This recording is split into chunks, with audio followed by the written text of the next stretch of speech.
And this is what we've got to be like, unfortunately. If you're getting heart palpitations because you're in a trade and you're in drawdown, then we need to lower the risk, 100%. Okay, you just got to look at what the top traders do in the world. They're making 1 to 3% a month. Do you know what I mean? So I'm not having huge lots. I know they've got a large capital, but the percentage what they're risking probably be less than 0.5%. I would imagine every time. And this 4 hours looking quite nice on gold. I'm just getting my web. I don't know why my webcam every time. Unless it just needs a bit of time. Just for some reason. I don't like how it's kind of pulled up, gone up first, and then come in. It's the only thing I don't like about it. Yeah, we'll have a look now. Okay, guys, we're on. Listen, I bought my Rams, John. Yeah. And I don't know if it's just me, but my computer this morning was so quick. Things were popping up as soon as I clicked on them. I was like, what the fuck? I normally have to wait. And things were moving over quick. So I don't know. Might be. I tell you what though, if it is that, I'm going to give you a big sloppy snog. How was that? Oh, go on then. Big sloppy snog. That sounds like a plan. I can do that. Okay, right guys, welcome. Good morning, Dan. Good morning. How are you doing, geezer? I am alright. I'm still a bit under the weather. Oh, come here. But I'm getting better. Come here. Get here. Give me a cuddle.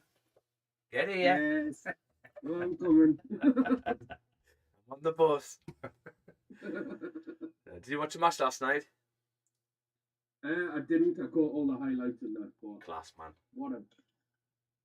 Malik Chow, mate, and Walter Marder. I tell you, we have definitely got the best end of the stick with the Isaac situation now. Yeah. I said to him last night, I said, you know what? I'm just going to stop questioning the ownership. Because everything they've done, what I've disagreed with, they've proved me wrong. Yeah. Do you know what I mean? So, oh mate, he was unreal today. Honestly, he lost the ball a few times when I said I've not seen him lose a ball. But mate, at one point he had 4 players around him, right, and somehow he just ended up the other side of them. I don't know how. Yeah. He just ended up the other side of them. He's got some skills. He has, like, for a tall guy, he has. He's goal. You are? He's goal. Oh, I know, the little flick.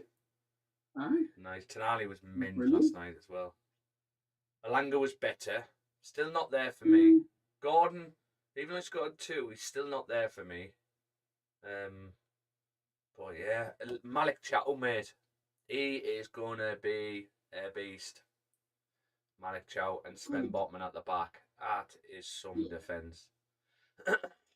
Anyway, listen, we can talk more about this shortly, but let's do a top-down first because we might have some trades lining up straight away. Okay, so let's have a look. So quickly, guys, this trade, welcome if you're watching on YouTube or if you're watching on TikTok. Yeah, I was going to share my screen with school. Okay, this is my NAS trade from yesterday. It smashed full TP. So I took another $100 out of it, so I've updated the logbook. Is this logbook popping up for you guys?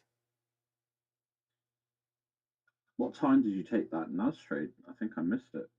That was the one from the morning. It was the one from the stream. Yeah, I think you did miss it. You came on after, didn't you? And then this is where you were booting off. Yeah. Oh God, it's that big time. I missed it. That was the one I caught. Like I got in. You got in. Yeah. So lovely trade. I mean, you could have moved your TP up, but I haven't done. I've just closed out for $100. So we're doing okay. So 392 I took on that trade yesterday. Not too bad. Not a huge amount of profit, but these are 50k accounts, you see. So you got to understand the values less. So we're doing okay on stream, and we had just over $500 for last month. So 91% win rate, so we're doing pretty good. So we're going to get rid of this. And we're going to do a full top down on both. Gold has come down as well nicely, right? So we're going to do a top down on gold also. Get rid of this.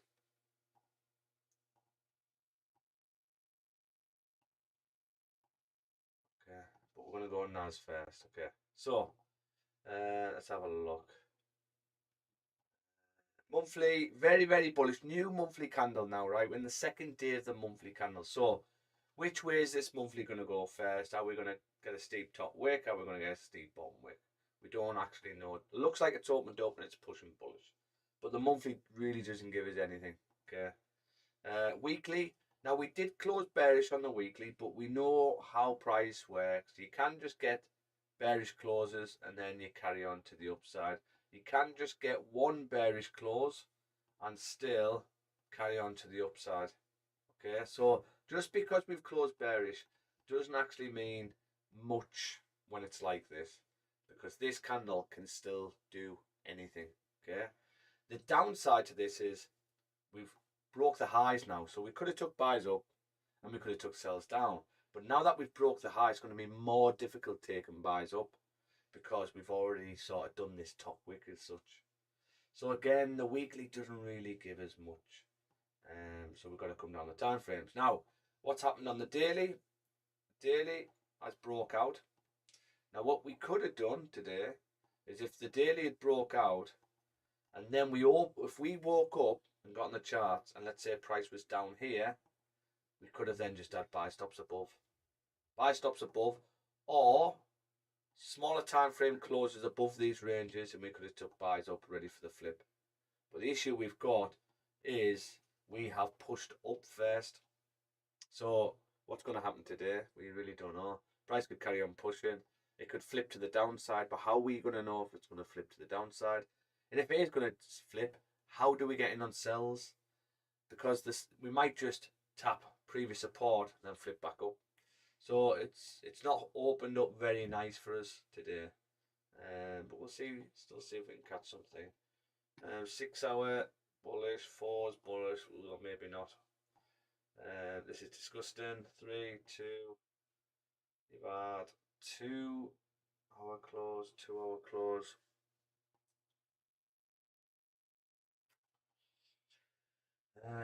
These twos really don't help. I think what we'd need to see, we've now got structure.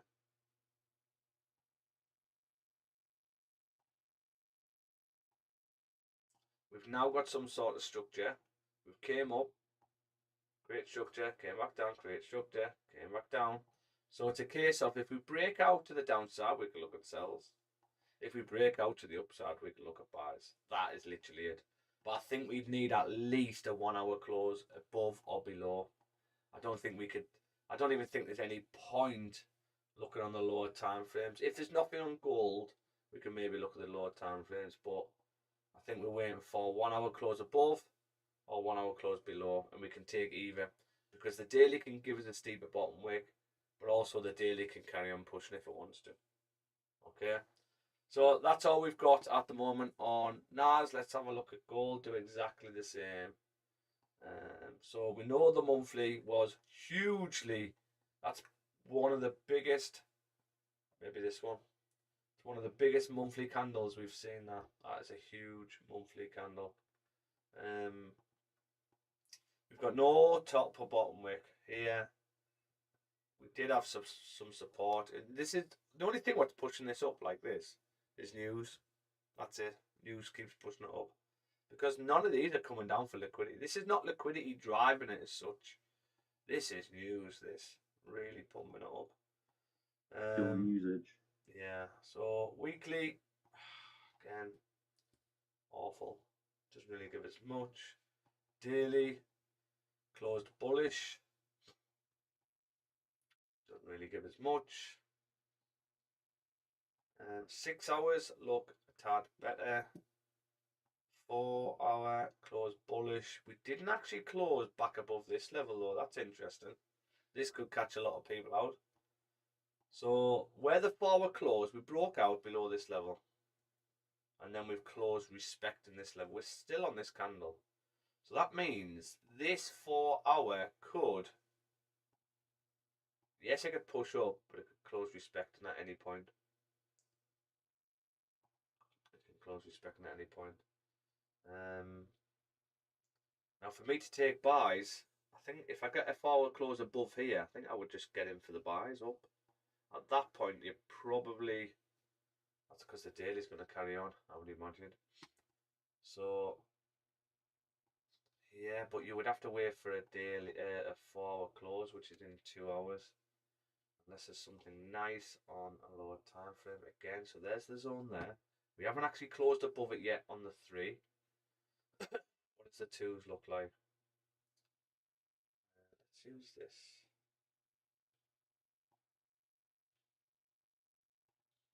Doesn't really help.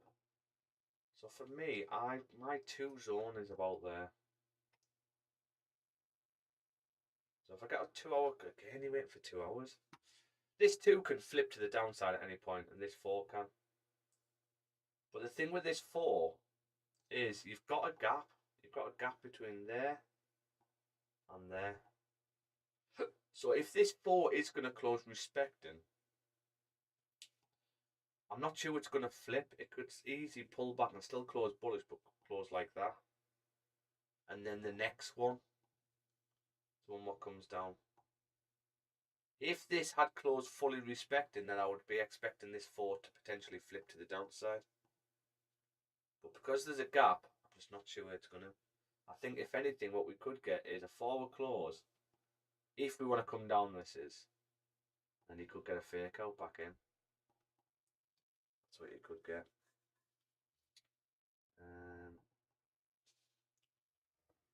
I haven't even done my hair. It's still in my bed head mode.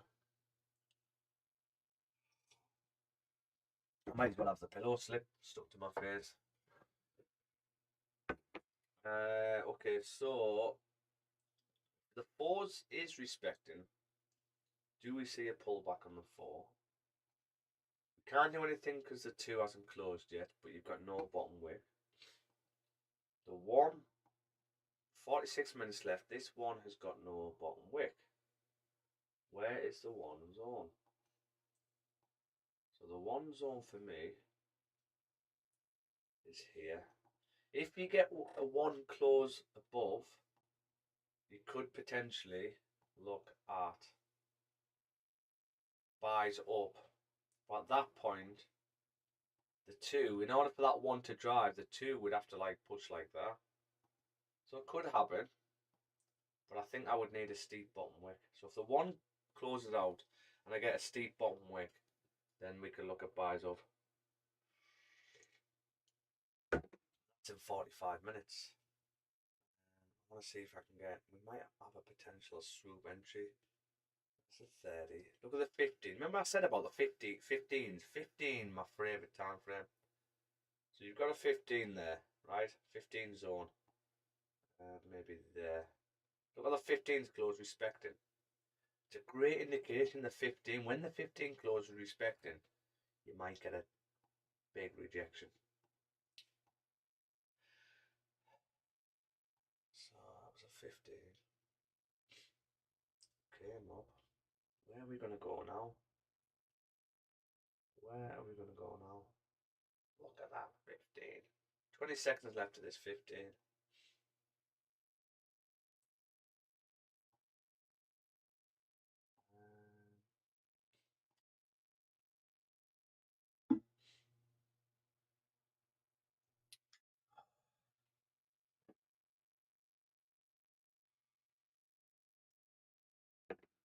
But if this 1 is going to flip, what would we see in order for this to flip? That's what we've got to say.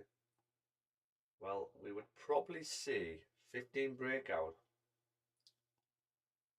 Maybe if we can identify the 15-minute zone, which is here. If we can get a 15, I like the fact that 2 hasn't even like pulled back first; it's just shot up. Yeah, but if we can get a 15 close like that back into this zone, could that be the 2, John? Flipping back down, because the 2, if you look at the previous 2s, right? These 2s still respecting this zone. You got that, you got that there, you got that. Okay, you've even got that. Definitely a zone. And look at these 2s. Yeah, this one closed bearish. This one came up, broke the highs, and then still flipped bearish. Why didn't this stay bullish? Why didn't this stay bullish? This one's opened up, not grabbed any liquidity. There's no bottom wick or nothing. then just shot up. So this could be just a manipulation to push price up to then fake out to come back down. And you think if this 2 is going to fake out to come back down or to flip, we're going to start doing this, aren't we? We're going to start to flip to the downside. And if we get that, what are the 15s going to look like? Well, I would imagine if the 15 at some point closes back below there, what range are we in at that point? Well, our extremities are here. Sorry, not our extremities. It's an area where you can reject from, but that's probably the zone. So if we get a 15-minute close back in there, I'll be pretty happy to top wick, sells, take partial move to break even, but hopefully expecting the 2 to flip to the downside. Okay, but it might not. This is the thing. It might not happen like that, but this is why when we're trading, we're not saying what price is going to do. We're saying, well, if price does this, we can then get in. If price does this, we can then get in. That's all it is. So that's a 15-minute range. So if I get a 15-minute close back below 3869, I'd be interested to take the sells back down. This would be the one pulling back, close and respecting. The thing is though, I can actually see he's getting a fake out. So I can actually see this one and even the 2 closing above here, and then we close back below. I can actually see that happening. In order to take buys up, I would need a 1 close like this, say, with a top wick though, and then I'd need a tap of the previous support, and then I would have buy stops above to continue bullish. If the 15 closes below, then obviously I'm looking at sells at that point. We're probably thinking, okay, well, this is going to be the fake out at that point. So that's probably what I'd be after, really. I can't really get in unless I get the 1 hour break above. Happy with that? So there's potential today. Potential. This is a minging area, this though. It is minging. Look at all them wings. You have got a wing back area here, right? You have got a wing back area here, but it's only tapped it once, right? But then again, these 3 also tapped it and rejected. But look how high price came up. So I don't know whether I would take the wing back sell. It would depend on the 15 and the 5. Yeah. I mean, the 15's got no top wick and no bottom wick. Where would stops need to be?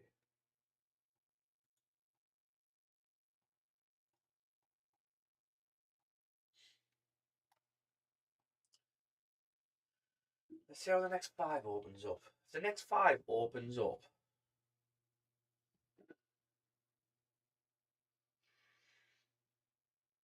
the next 5 open.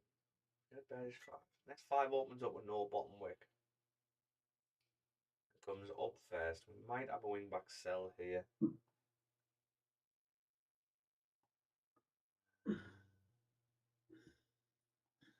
The 30 hasn't closed yet, you see. So how big can this 30 candle be before a pullback? Look, this 30. I'm sitting there and thinking, am I happy to risk 500 or am I happy to risk 250 again?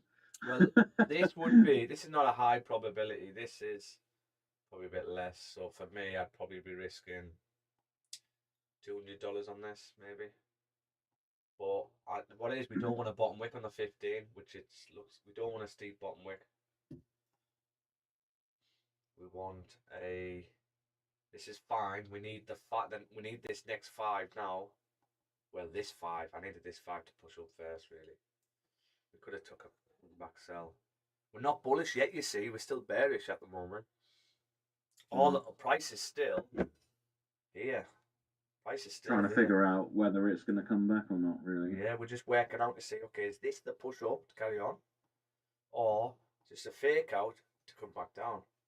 Or is this just going to flip itself? have got a zone.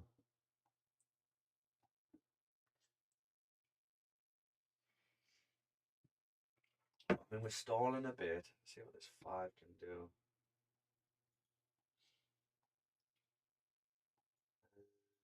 These are big push candles. 5 sort of built up here. This is not what we want, guys. But remember, we've got ambushes all over. The 15 closes back below here. I'm looking at cells. Yeah. Yeah, we were close to that wing back. Because what do we always say? If you look at this 15, and it's a good sign. If you've got a wing back area, and then all of a sudden price gives you a pushing candle. A pushing candle is an abnormal size candle to the others. So this candle is abnormal compared to the other bullish 15-minute candles. Okay, this is a big one, isn't it? It's the biggest one in this area. So when you get an abnormal candle like that, and then another thing to think, okay, that's good. We've now closed with no top wick. Okay, that's good. We're close to our wingback sell. And then the new 15 opens up. This is the perfect wingback scenario. New 15 opens up, pushes up first with no bottom wick. What is this candle with no top wick telling us? What tends to happen when you get no top wick on one candle? There's no resistance. No. What tends to happen with the next candle? The next candle will close the other way. It tends to close the opposite. Tends to. Not all the time, but tends to, right? When you get a candle with no top wick, you tend to close the opposite. No top wick, bearish. No top wick, bearish. No top wick, bearish. This one didn't do it. This is what I'm saying. This is why I use the word tend. Okay? No top wick, bearish. Okay? So you tend to close the opposite. So if you're now thinking, okay, well, if this pushes up with no bottom wick as well, what do candles normally do? If we're bullish, which way should this candle move first? What do you think? Well, no, because if we're bullish, it should pull back first. Because price tends to pull back first and then flip to drive, and that leaves us with a bottom wick. So if we're thinking, okay, well, this has got no top wick, so what tends to happen, the probability of the next one closing bearish is good, because that's what tends to happen. And then this candle opens up and pushes up first. And then you go, okay, well, the probability of this not having a bottom wick and carry on pushing is probably quite low. So it's going to need a bottom wick. So as this pushes, it makes you more want to get in on the sell, because you're like, okay, well, yeah, this is perfect because I need a bottom wick on this candle. But also, the chances of this closing bearish, because this has got no top wick, a lot higher. So there you go. There's my perfect entry in. And then we need a bottom wick. You're risk free, and then you close bearish and you come back down. So that's sort of what we got on this here, but we didn't tap that zone, and we've seen it pretty late, so it doesn't matter. But that's the perfect case scenario. Before, when you're coming close to a wingback area, you want to just stop short with a candle, no top wick, and then the next one opens up with no bottom wick, reaches up, taps it, and then drops back down. Perfect case scenario.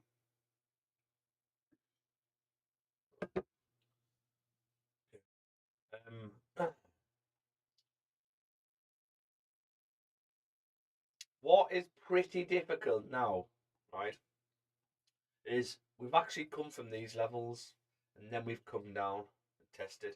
We've never done this, you see. Right? If we look left, that's the top of the left-hand side.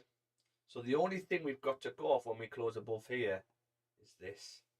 But what's the difference to this and this? Well, this one, price is coming down and this is a pullback. This one, price has come up and this would be a pullback.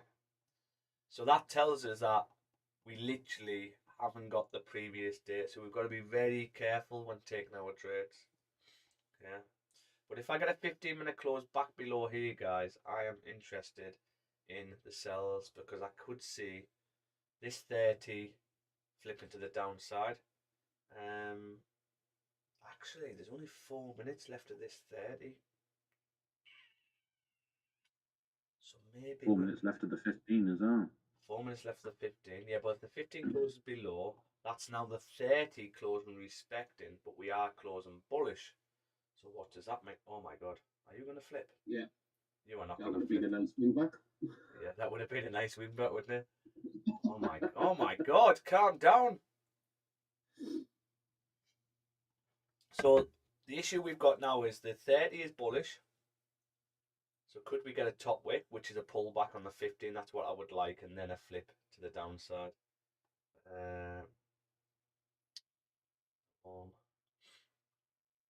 33, but then to do we just get a sell stop one, and if the one flips. This is what I'm potentially looking at. Trying to get a better entry. You've still got an hour and a half left of the 2, so you're going to have another 1 hour left of the 2. Look at the 4 now. The thing I don't like about the 4 is this is not closed at support. So it means this 4 could close bullish at support. Okay, it might not, but it could.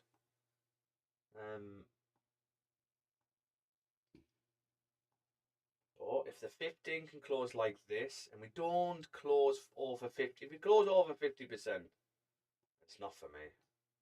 Which it's heard me. It's looking like It's heard me. If we can get something like this done, look, so 15 does pop down to 50%, then pulls back, top wick through. So that'd be ideal for us.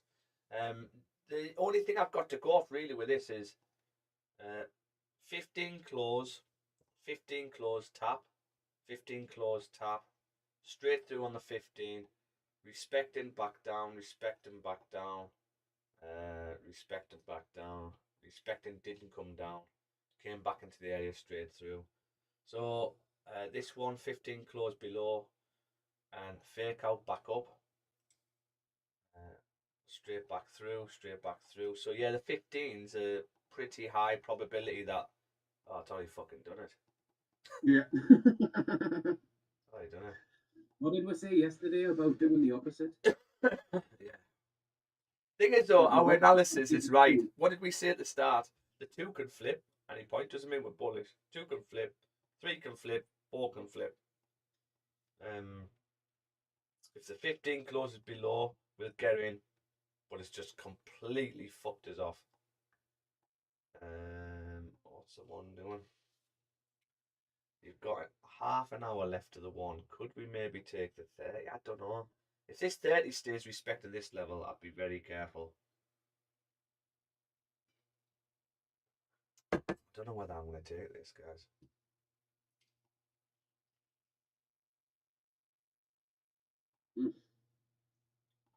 Oh, what a win back. Yeah, it's just literally that. It's just completely filled the range and came out the other side. That was our range there. Got the 2. I'd be very careful on this now. This is going to cause a lot of bother for people. Right, a lot of bother. Especially if this 30 closes bullish, you're still bullish. Sorry, you're now bullish on the 30. Okay, where currently everything we were bullish on the 15 first. We're still bullish at the moment. Now we're bearish on the 15, but we've closed respected. We haven't broke out. So, and you're bullish on the 30. We haven't broke below this level on the 30, so I can't take sellers yet. If this 30 can come up and give us a top wick to here, I'll then put a sell stop under. And what will that be? That will be the last 30 of the hour, but I'm not sure. This could easily drive as well, but the way that 30 is closed, I don't like that. It's not good, guys. Yeah, that's atrocious. Morning, Andre. Good morning, Andre. Good morning, good morning, good morning. How the devil? Daddy Daycare is open again, so Daddy's I'm just Daycare. listening in the background. Can I drop mine off as well? Might as well. Mine still need their ass wiping, even though they're teenagers. Yeah, look, I'd be very careful with this, guys. A lot of people will be getting in for sells here, but this can really trap you now. You think this 30's closed bullish, right? What would we expect with this big wick? To come get filled. Come get filled. At least 50%. At least 50%. So if you fill 50%, then you could get a sell stop on, because if you come back down at that point, then yes, you might come through. But the 30 is still not broke below here, right? The 15 hasn't even broke below there. So you technically haven't broke out as of yet. But sometimes you can close like this and still drive through with the next one. Like if we look at this 15, so this 15's closed respected, next 15's came straight through. But yeah, look how close we had a potential wing back, Andre. We seen it about 3 minutes too late there. Which would have been fucking Yeah, that would have lovely. been a lovely one.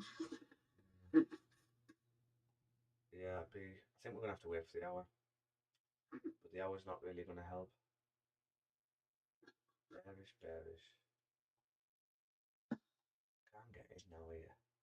If I get a 15 close below this level,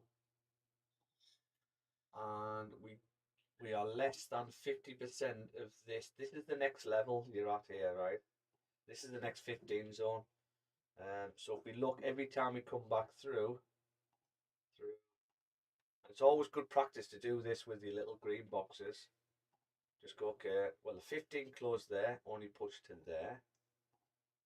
You came back up, and maybe use this one, came straight through. What else did we get? You could use these ones, came straight through.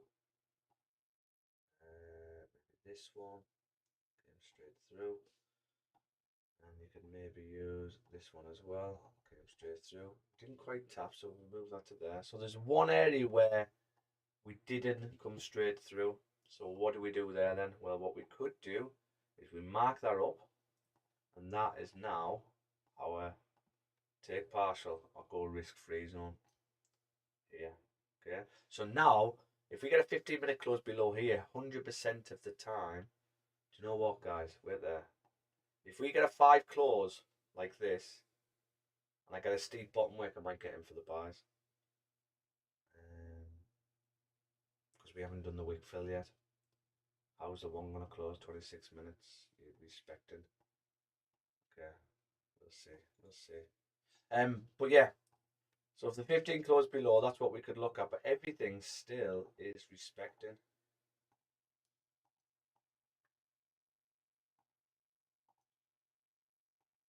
Ideally, I want this 5 to break the lows. So stand by, right? Stand by. Oh, yeah, flip bearish again on the 5.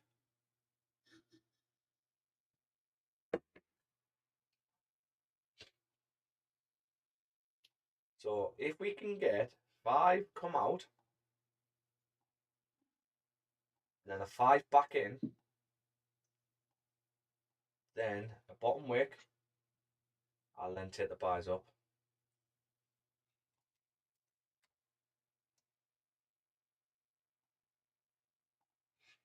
Let's see. Oh, we flip bullish. Okay. Nice. What does that mean? 2 5-minute candles left of this 15. What is this 15 going to do? We haven't broke a low. We broke the high. We've actually got liquidity to go down. Why are we not driving to the side now? I think it's because maybe that's the direction we need to go. 24 minutes left of the wall. This will be a low risk. Oh shit. Don't go without me, 5. Don't go without me. Come and tap this level. I'll have a buy stop. No, don't go without me. Don't go without me. Please don't go. I need to download some tunes on my OBS so I can put on. Please don't go. Don't go.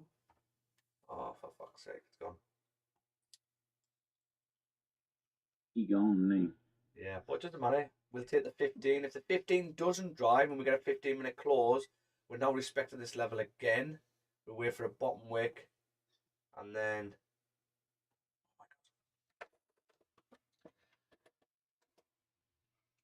I don't like how it's doing a top week now, broken fucking highs. It's annoying.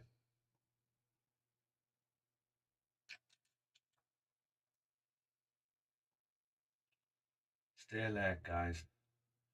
This might be a case of, right, I need to break the lows. Not to break the lows. Where are you putting your stop loss? It'll just be a swoop entry. All we're seeing, so my stops will literally just be the low. Because all I'm seeing is whether we're going to reject from here, that is it. $100 risk. Risk to reward would be fantastic because we're looking at getting in maybe around there. Would be something like that. Because if we're right and price wants to come up, then our target is literally, at that point, all-time highs because we would have caught it right. So you're looking at like 10 to 1. Yeah, if we're right. But we might not be right. This is the thing. So we've got to, so stops would just be the low, $100 risk on it. We'd be taking partial around 3869, which will be about, well, if you're in here, you like that, there's a 1.5 to 1, so you'd be up $100 at that point. We might have to take the 15, guys, if the 5 doesn't pop back for us.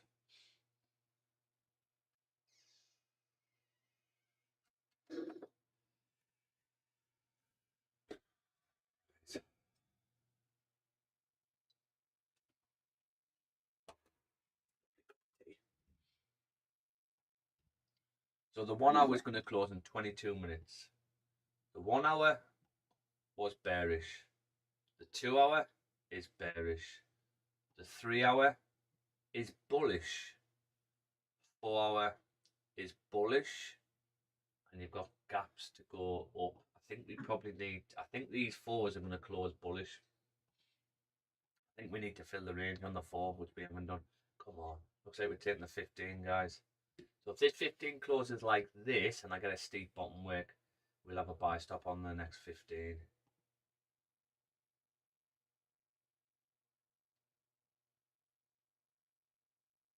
Still got time to come back and tap though, isn't it? Yeah.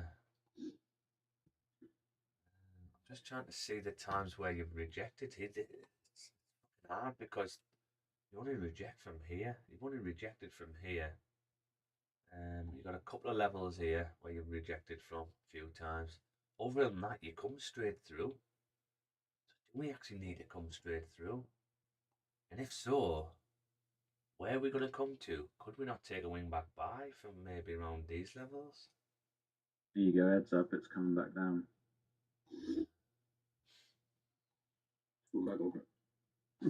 So, yeah, it was about to. Yeah, I think that top wick's too steep for me. I think I need to see what the 15 is going to do in 5 minutes. You see, if we didn't have, here's the thing, right? If we didn't have this top wick first, and we opened up, we pushed down first, what are you thinking? You're thinking, well, even if you want to drive down, you're going to need a top wick, probably breaking the high. So there's your advantage point. So you'd have your buy stop. There's your advantage point there. But when you push, when you open up and then you push, and you break the highs, it takes your advantage point away. So now you're relying on hope to get up there. Okay. So I think we need to see what this 15 is going to do.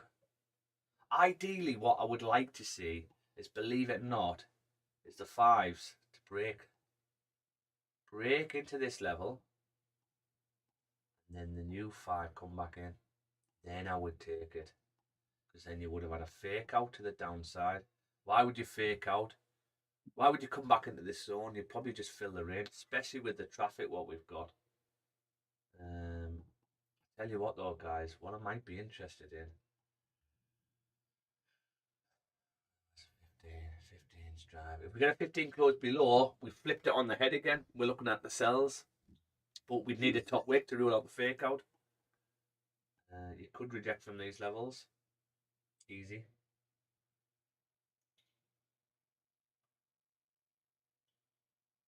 I'll tell you what, if this 15 comes all the way through, I'll take it. Gonna call it a day. Yeah. If this 15 comes all the way through to 3858, I'll take a buy potentially. Let's have a look where this can come to. So we got one straight through. Actually comes to here. I'd have that as a second entry if you need it. Stops.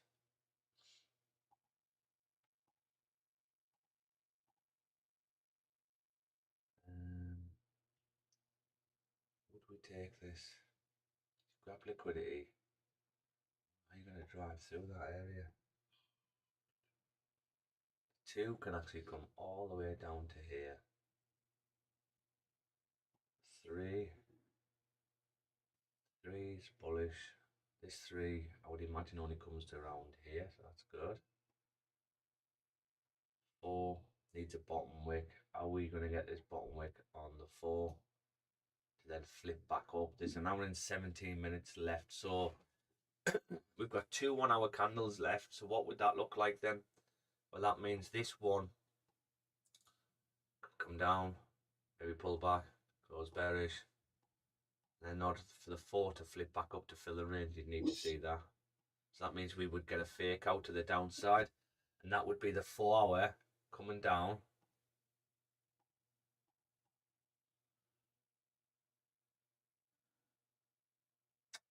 Yeah. That would then be the 4 coming back up to fill the rest of the range. What shall I say here? The 4 range is there. The 4 range is there, right? And we haven't actually closed respecting it. So you've still got a gap between here and here for this 4 to flip and close small bullish. So if we're going to get that, what's going to happen? 15. So we've got...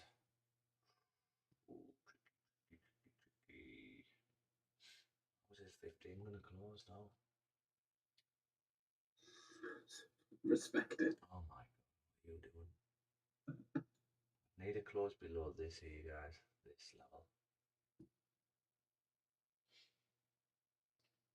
And then I need a steep top wick.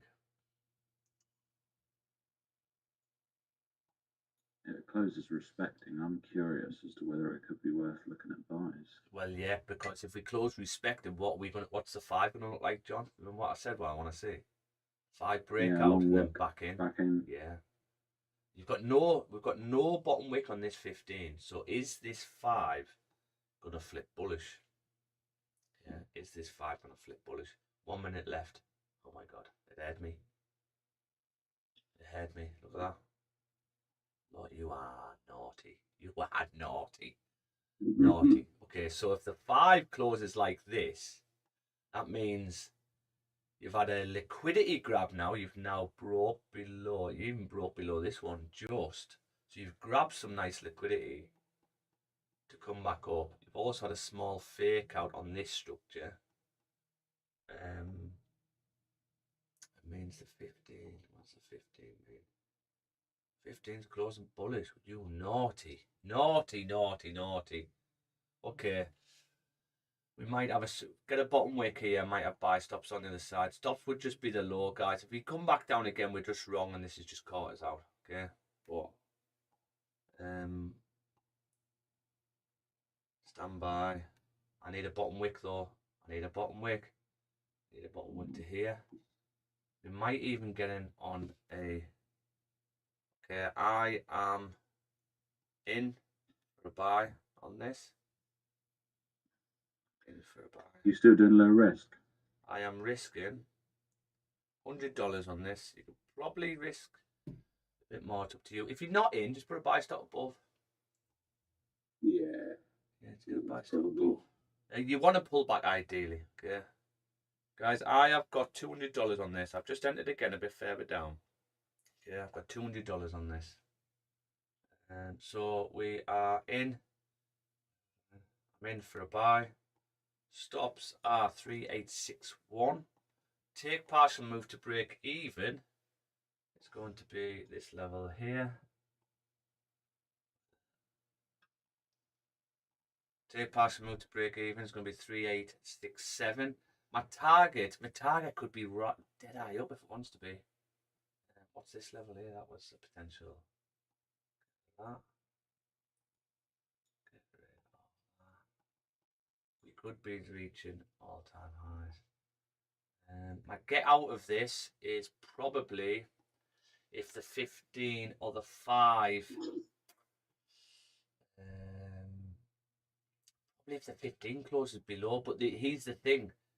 This 15 can easily drive through, so it's probably going to be stops or play out. Okay, that's what it's probably going to be, either stops or play out. I don't think we'll have a chance to get out if we're wrong and price just wants to come through, then you're going to be breaking this low, aren't you? What else have we got? 30, yeah, 30 closed bullish as well. So the 5, you had a fake out on the 5. You had a liquidity grab and a fake out on the 5. You haven't got much of top wicks on these two 5s, so I would imagine one of these gives you a top wick. And if the previous one didn't give you it, then I would imagine this one gives you it. The 15 closed bullish, respecting this zone again. The 30 closed bullish, and you've had the grab from the downside. It's still got time to come down and grab more if it wants to, which could catch it out. The 1 close still respecting this level, right? Still respect, but the downside on the 1 is we've done this grab to the upside. So this could be the move to the downside and we're just getting caught out, okay? What else have we got? The 3 we know is bearish still. So the 3's bullish and we haven't filled the range. So the range as in the body of the candles is there. We haven't filled that. We've got an hour and 12 for this 3 to flip back to the upside, which is also the 4. So the 4's flipping back bullish. We've got that to fill on the 4. No, we haven't. That's not the range on the 4. The 4 range is around about this level. So we've still got that to fill, which is our take partial, move to break even level. Okay, so I think we should be good on this. There's the 5 flip now for the top wick. Let's see if this 5 can get straight up. This 5 can get straight up. Is it worth for $100? Is it worth taking partial at that level? You don't have to. You could take it here. You're either going to reject for me to come back down, yeah, or you're going to come up to this level. So you've got 2 levels here. I might just move it to. You could just go risk free if you want. Yeah, I probably will. Currently up $15 at the moment.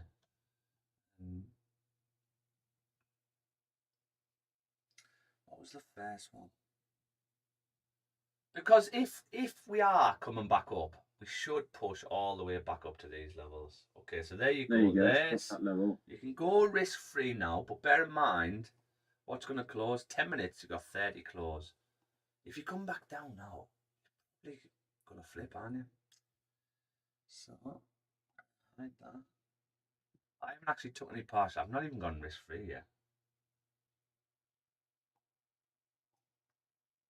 Let's see if we can get up to this. I'm going to take some partial when we get to here. Take partial. Yeah. Should tap that, guys. Should get a nice tap on that, I would imagine. I couldn't get that on the trade ideas. Okay, I'm closed one of my positions. So I've took partial out now, guys. I'm now gone risk free. Okay.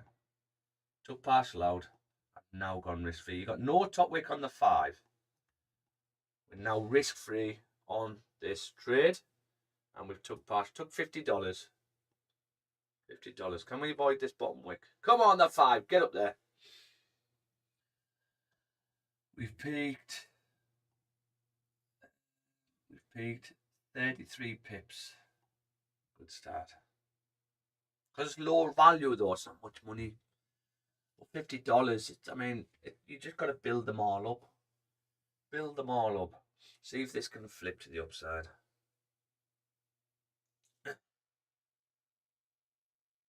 So why do you think I took partial there after that 5 close instead of at the zone? Because it could reject.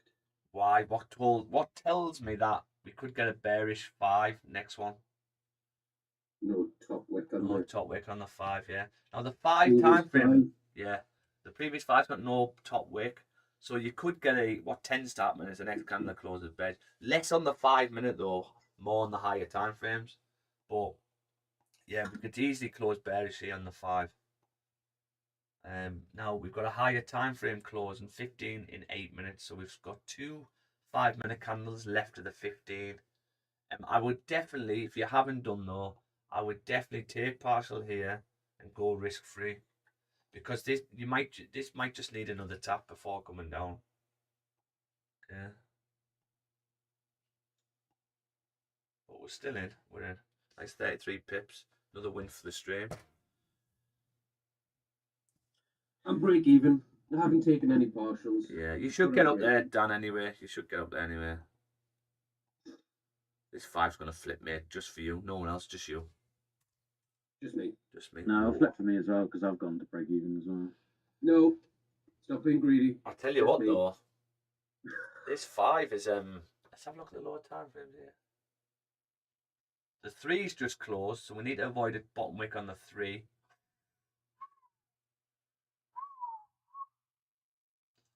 The thing is though, if you guys put a buy stop on, you're going to be in it just a tad higher than me, aren't you? I'm in it here. Come on, the 3. Break the highs again, 3. Go on, sunshine, get up there. Oh, is the 1 going to flip? I love watching the 1. Come on, the 1. There's a flip to the upside. There's the flip. Come on. Get up there for my mate, Dan. Yeah. So he can take partial. Get up there.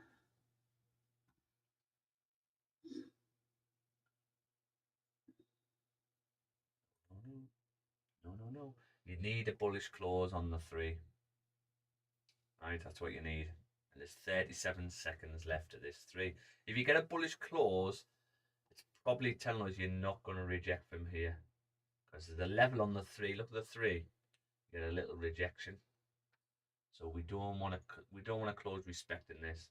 If we get a bullish close on the 3, that means we broke out the 3. We could then see this. Ooh, that was a little 13 seconds. Get up there.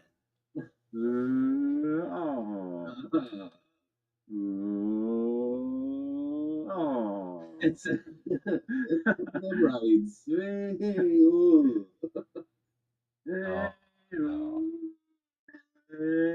Well, the 3's broke out. So the 3's broke out. Now, we might take a little while to get up because you can mess about on the 3's. Look at that. 1, 2, 3, 4, 5. So it could take another maybe 15 minutes. As long as we can avoid this bottom wick. Come on. Don't. 30 seconds on. If the 5 closes like this, guys, it's going to be difficult because you close back below this level. Yeah. And we flip. We need this 5 to get. There we go. Even a small bearish will still work, right? Small doji style. That's fine. Oh god. It's edgy, John. It knows you're in, John.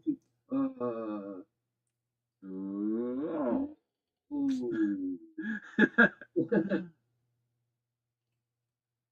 we power up on the next 5? I'm not sure, guys. Where did we close there? What's this level here?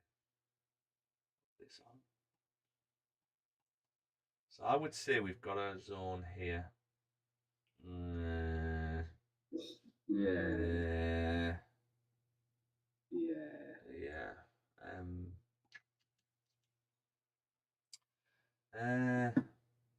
Maybe go off the 3. See what this 3. If this 3 closes bearish, I get a top wick. I might move stops to the low just to grab some extra.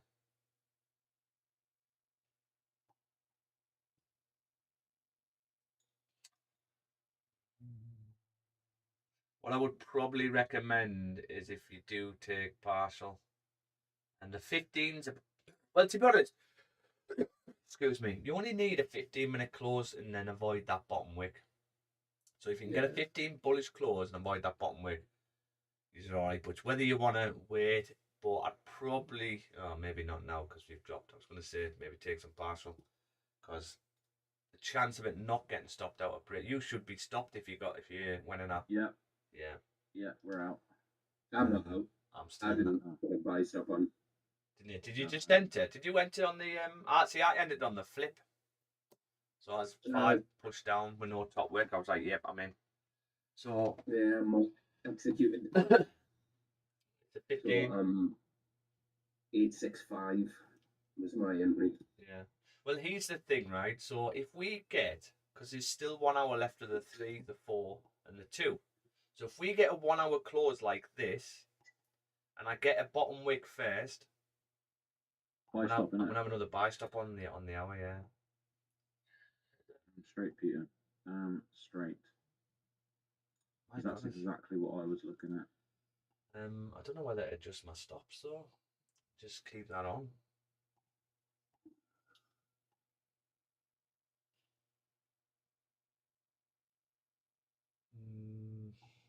What would that be? $78. $500. Because the one's probably gonna the one's likely gonna stop us out. Because the one will probably bottom wick and then go. Right? Unless it opens up with no bottom wick. I don't like the negativity on and here. just goes. Well, here's the thing. It could just open up and drive because you've broke the lows. You broke some lows. So you have got some liquidity to open up with the next candle. And what price tends to do, doesn't give you a chance to get out if you're wrong. So all the sellers in here doesn't want you to be able to get out because it knows the stops are going to be up these levels. So it'll just open up and everyone will be thinking, okay, we'll wait for a pullback and get out. But it opens up and drives.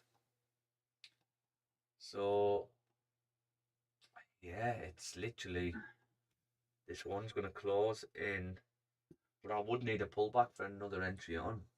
So if we can get a pullback to maybe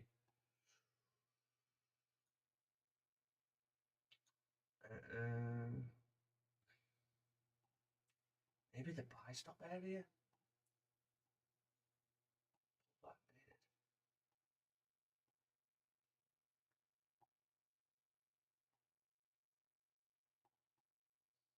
So here's another little tip, guys. Right, if you close like this, the pullback, a good idea for a pullback is on the opposite side where the wick is. Oh, look at that now through. Okay, now you can take partial if you want to take some partial. You've tapped it. This might close me out. This. Sure. Sure. No, it hasn't. Okay, I've took 50% If this closes in golfing, I'm definitely getting a buy on, I reckon. Yeah, so we are now fully take partial. Have you took partial, Dan? Yeah. Good. A little switching. If we can get a pullback to here, guys, on the new one. Oh no, wait there. The one's now filled the range, hasn't broke out. Keep up. Keep up. Yeah, this one even needs to pull back or needs to fill the range, as in break above.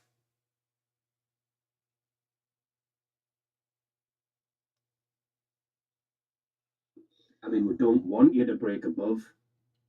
Reverse psychology. Always does the opposite. Yeah. Flyers. Yeah. Little pullback. See, your advantage point now. Your advantage point now is if. Your advantage point is this.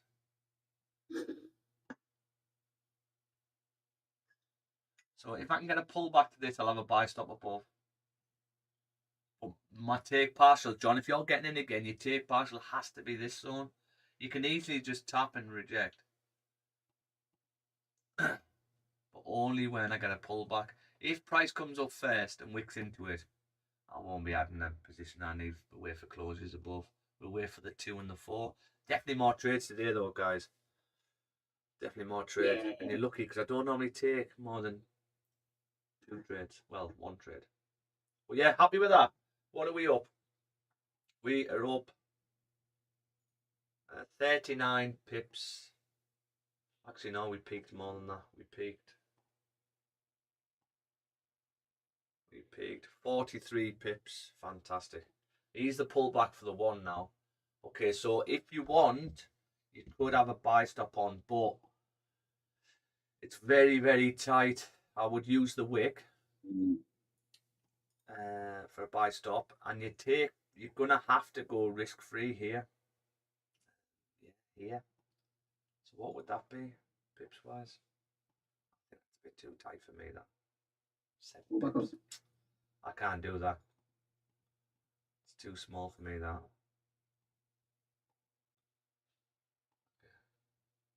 We're gonna find some more though, so don't worry. Right. Let me change this. I'm gonna go make another brew. How many pips are we up? 39. 39.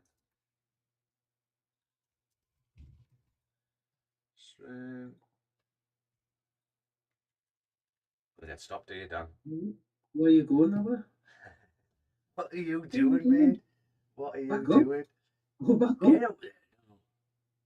This is not what we want to see. Get back up. Okay, I'll be back in a minute. I'm gonna go make a brew. We might get stopped, but we'll see. I'll make a brew. We'll come back. We'll find some more trades. Don't worry.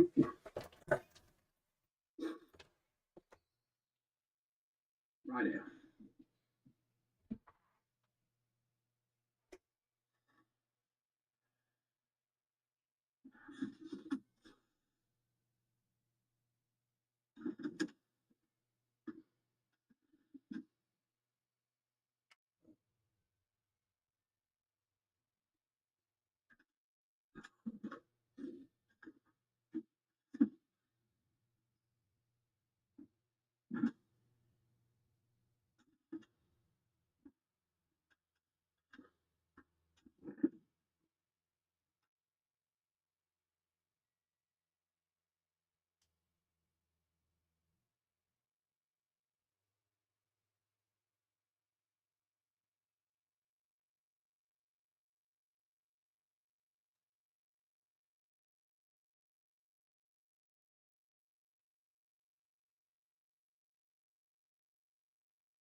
Ooh, that's shit.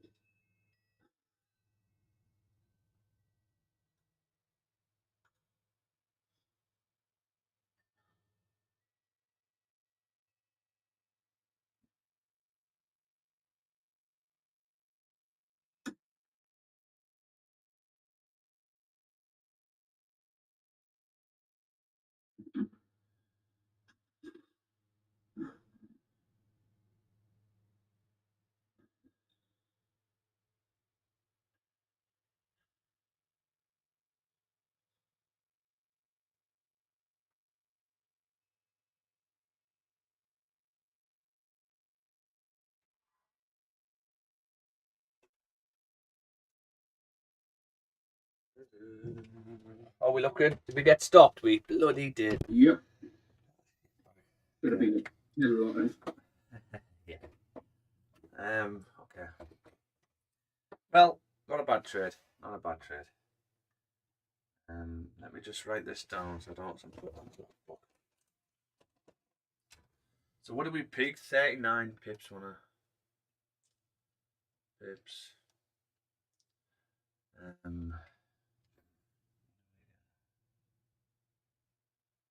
$80 I got. I do. Should have took more of the partial. Tisk, bloody tisk.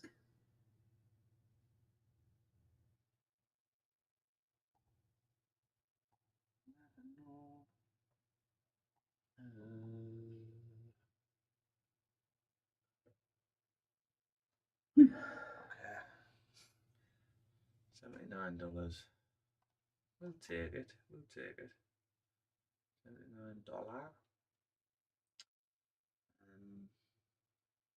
What was the stop? How big were the stops? We were pretty tight really, the stops, weren't we? Yeah. Just the low, it was 37 pips. Oh, yes. Technically a 1-to-1 there. So what time did we take it? We took it at 08. 08:45. 47. 47. Inch. 47. 47. Just I like to put the candle we took it on. Oh. You know what I mean?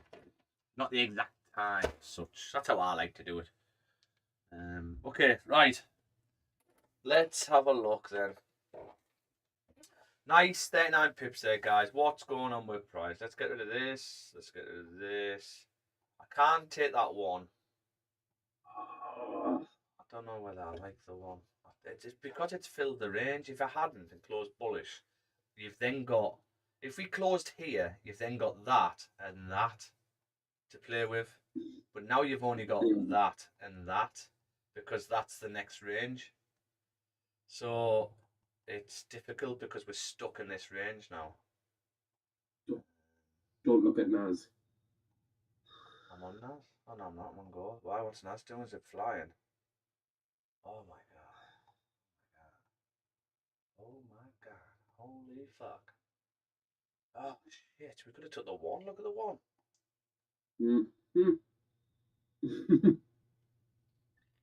Balls. Yeah, Andy had a grab.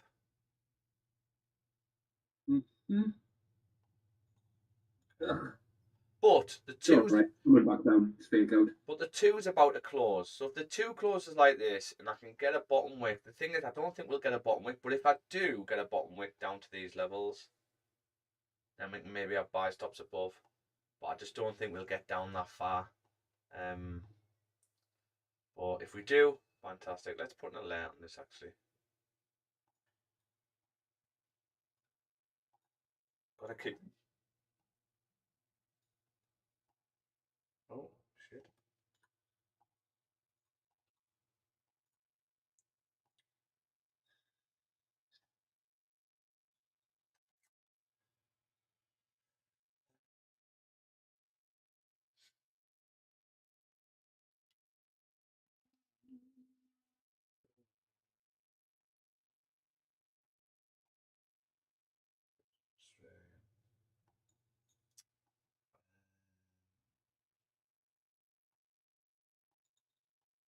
you doing, gold?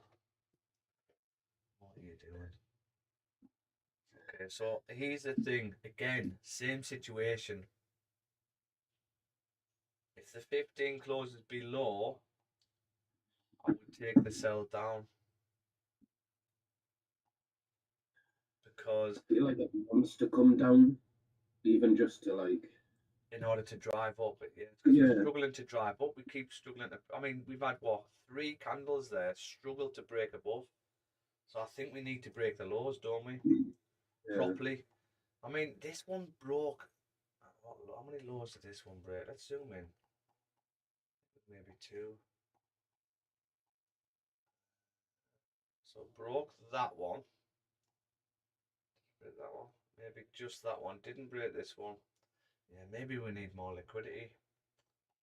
On the downside, it probably looks like we need to come and tap these levels before coming up.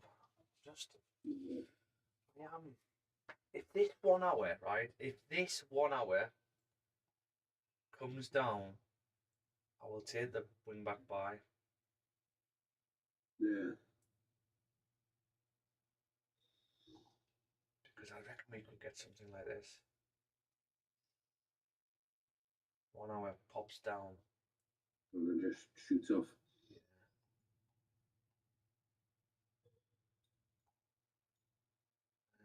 I can't take any buys until I get at least the 1 hour close above here.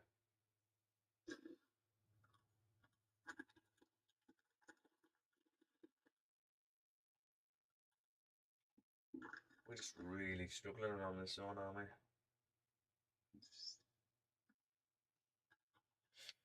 Look at what, bloody hell, the FTSE's dropped. Look at that today. Jesus. Shy's moving.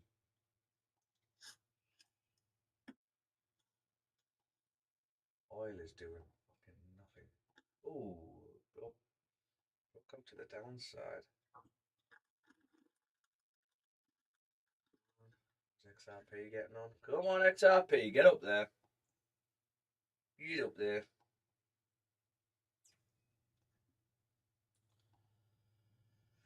What are you doing, gold? Are you going to keep pushing bullish today? If so, give me the sign. Give me the sign.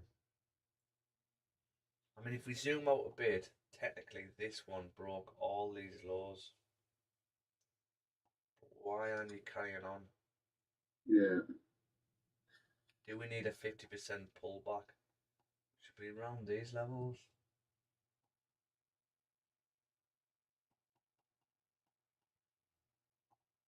Is this one going to flip?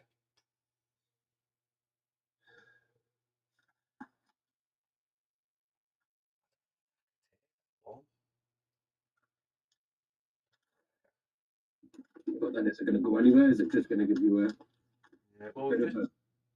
bit of a top wick and then? Yeah. Well, the 15's just closed bearish now. So technically, when you close bearish here, actually this one didn't. You actually drove up, but bearish, bearish, bearish, bearish. Drive back down to at least here. Yeah, I think we're a bit tricky at the moment now, guys. This one was okay because you came down, you closed respecting. Yeah, and then we waited for closures, and then we came up. But now it's like, what is the one gonna do? You've only got a small range to go off, like I keep saying. We've got that to play with, and then we could close respecting. It doesn't actually mean we're gonna drive. I think we need to wait for the 4. Well, it's not just the 4. So if you look at the 4 now, where's the 4 range? Technically, I would probably say that. You could go in the middle, I suppose. So you need a forward bullish close above here, ideally. You get a forward close above that, then you're free for buys, technically, because you clean traffic up, because it's only happened once. If you get a forward bullish close like that, then we get the bottom wick, and then we could have buy stops on to come up to fill up. Hopefully, that's just because gold wants to carry on with its all-time highs and keep pushing. and that then would be the daily pushing for the steeper top wick. We broke the low on the daily, so hopefully that's enough. That would be the same on the 6 as well. Really. Eep. Right. Yeah, we'll wait for the 4 to close, which is also the 3, which is also the 2. And the 1. You got to be careful with this 2, though, because this 2 could close here like this, and you could get mixed up and go, okay, well, there's the 2 we've now broke out, I'll take it. Do you know what I mean? But if you close like that on the 3, if you close like that on the 3, look, you've not broke above. And also on the 4, or you would have broke out on the 4. So we've just got to be perfect with this range. I think I would prefer to go off worst case. And the reason I'm looking at this is you got close of the bodies, and then you've got random wicks to that area. Rejection on the upside as well. Random wick, random wick. So I think that's what I'd probably go off. I'd need to close above that. Otherwise, we might just mess about in this range all day.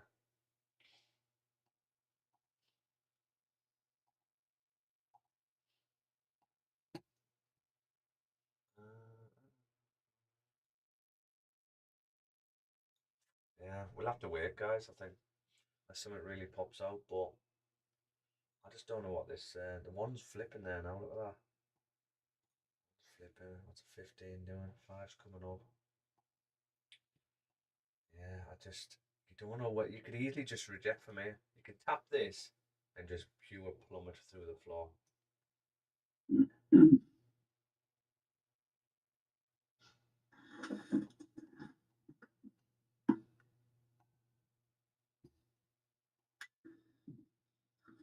Look at that 15 there.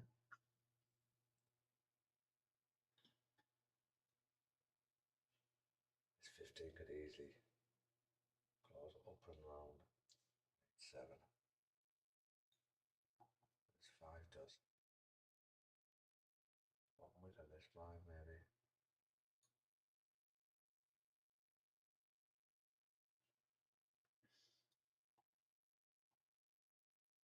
15 coming up. The 30 flipping. The 1 flipping. Unfill the range. 2 hasn't closed.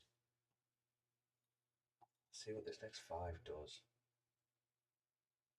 Oh, look at that rejection. What are you doing, Price?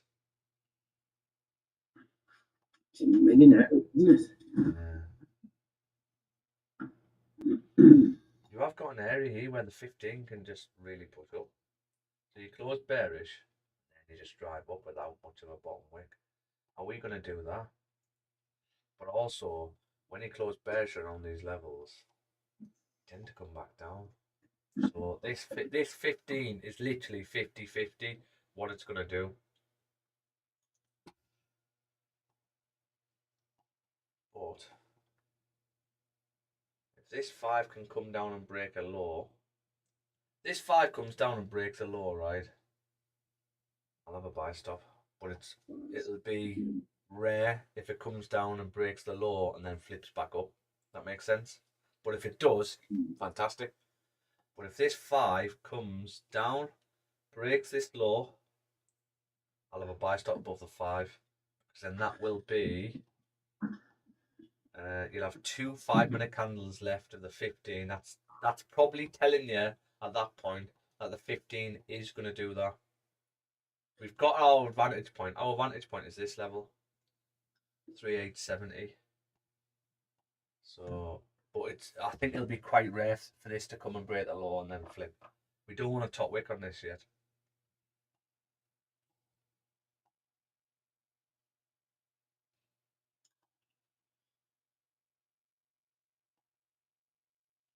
That one.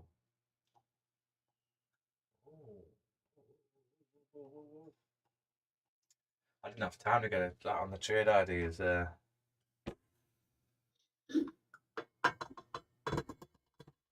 you have any more thought about what you're going to do, Dan? Yeah, I'm gonna go for one. Are you doing another demo? You are the demo challenge king. The amount That's where I'll make me money. Yeah. No, I've got to go for it. So yeah, I think you're ready, mate. I had a brief look last night. I can't decide what I want to do, like what account to go for. So, but I think in my head, I think just a small one just to start off. Yeah. I think that's probably. Well, only you can answer that, really. What account you want to go for? You're using all I'll say is you're going to be using the same emotion. So then you've got to say, okay, well, what's worth the emotion? Because it's a lot of pain you go through. Yeah, look at this now. Look at that 5. I knew the 5 was going to come up. Ooh, little sausage. What is this 15 going to do? Are you going to close? If you close respecting,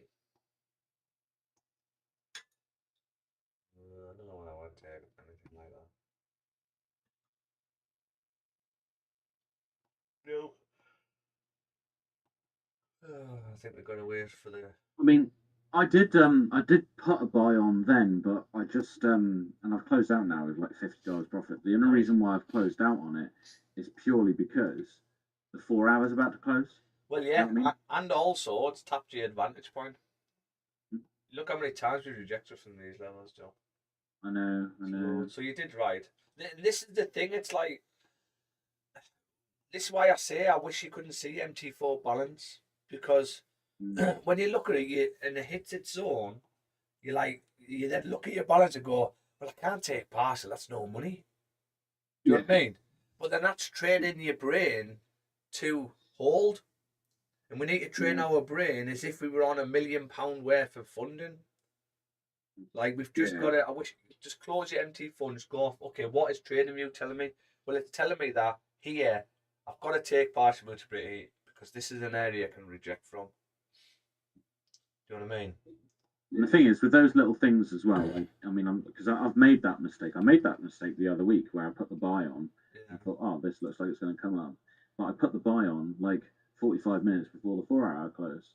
And then the 4 hour closed bearish, and then it just hit my stop loss. Well, what do you get? I can't, I can't. It's like you say, you got to kind of go off the logic, really. There's an area where it rejects from a lot, and the 4 hours about to close, so there's no real. You can't really confirm what direction you're going in until the 4 hours close, really. Yeah, because when you're getting a trade, what do you want it to do? You want it to drive straight away, don't you? But what you're going to get with a higher time frame close? Direction. Well, no, you're going to get pullback, aren't you?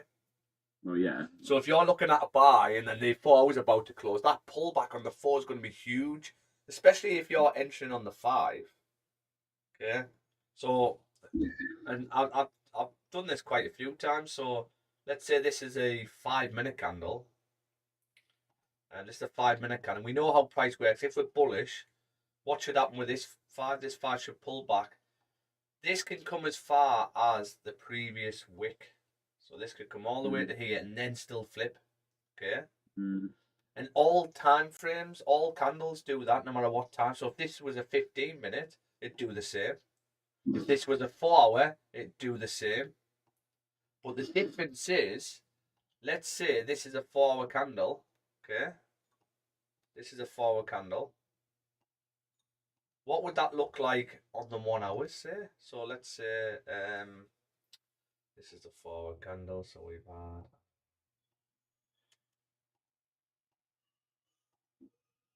2, 3,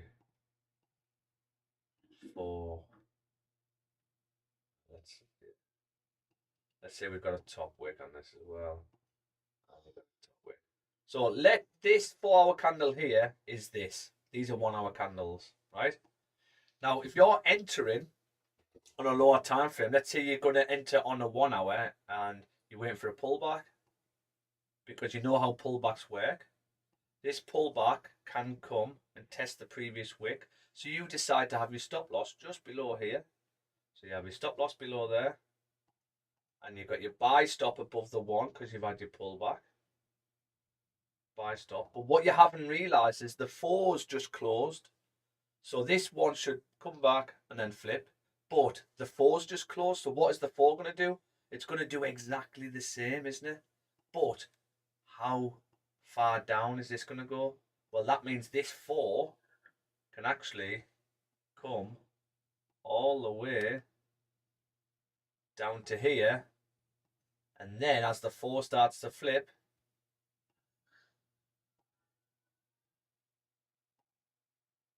then you come up and then you flip. Do you know what I mean? So then you get stopped out because what you haven't realised is the 4's just about to close. So when you're about to enter a trade, just look at the higher time frames because like, is any big time frames going to close here before I get in? That makes sense? Yeah, I mean, I've started kind of doing that anyway. Like, I've just started being mindful of the larger time frames or the bigger time frames. Yeah.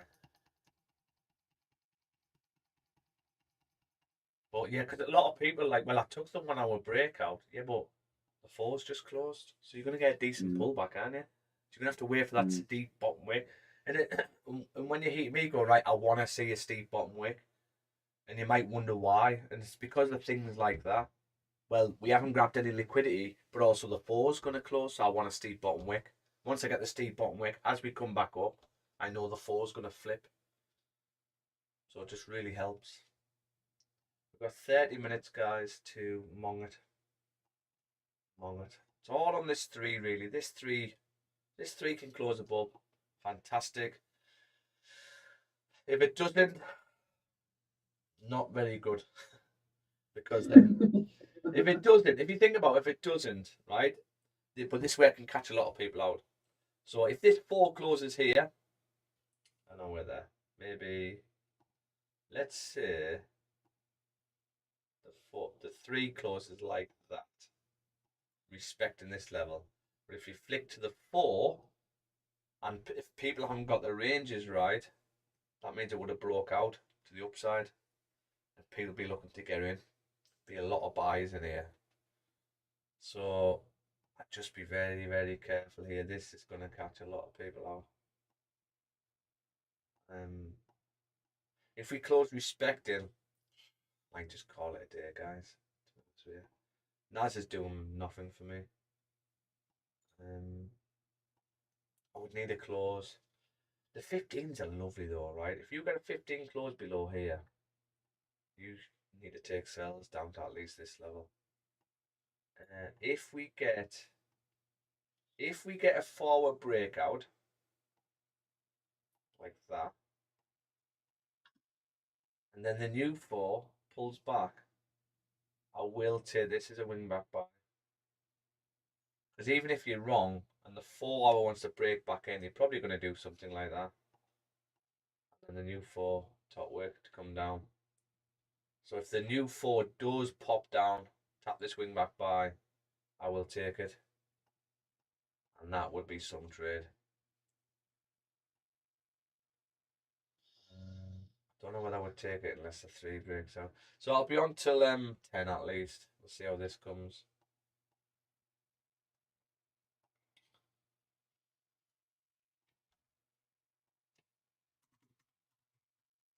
Missed a nice bloody 4-hour trade this morning as well. Well, here's the thing though. If once we're done, yeah, you got work to do.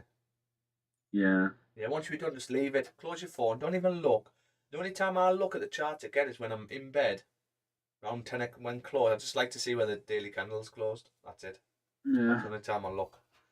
Because you'll open your phone, you'll have a look when you're, I don't know, driving or whatever. You'll have a quick look and you go, oh, fucking hell. Something will pop out. And you're like, oh, that looks good. Do you know what? I'll have a cheeky punt on that. And then you get in, then you lose. And you're like, for fuck's sake.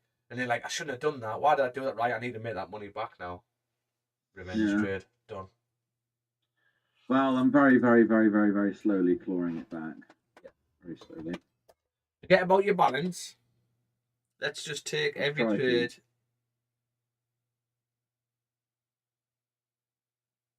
Let's just take a trade a day. 1 trade a day. And you'll come back. You'll come back out. Don't worry. Don't worry.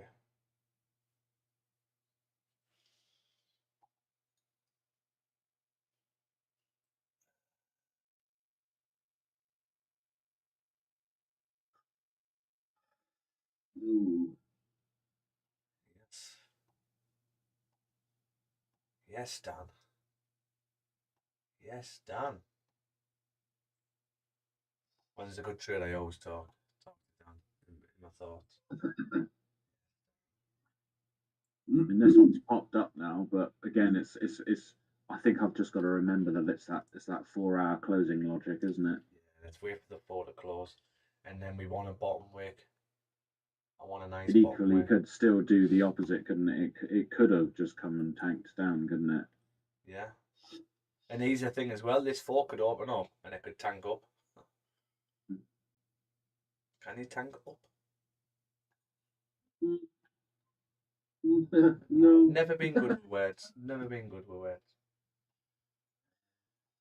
But yeah. I mean, this could open up without a bottom wick and just drive up, and it just wasn't our trade to take.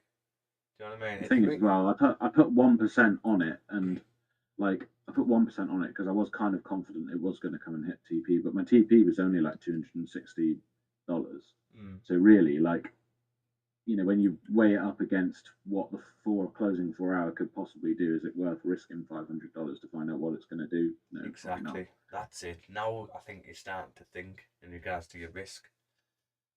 It's because, and I didn't do this when we last traded on stream, Dan. I was either 2% or 1% every time, and a lot of the time was 2%.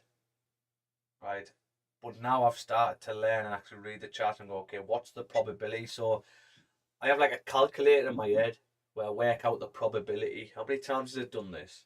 Right.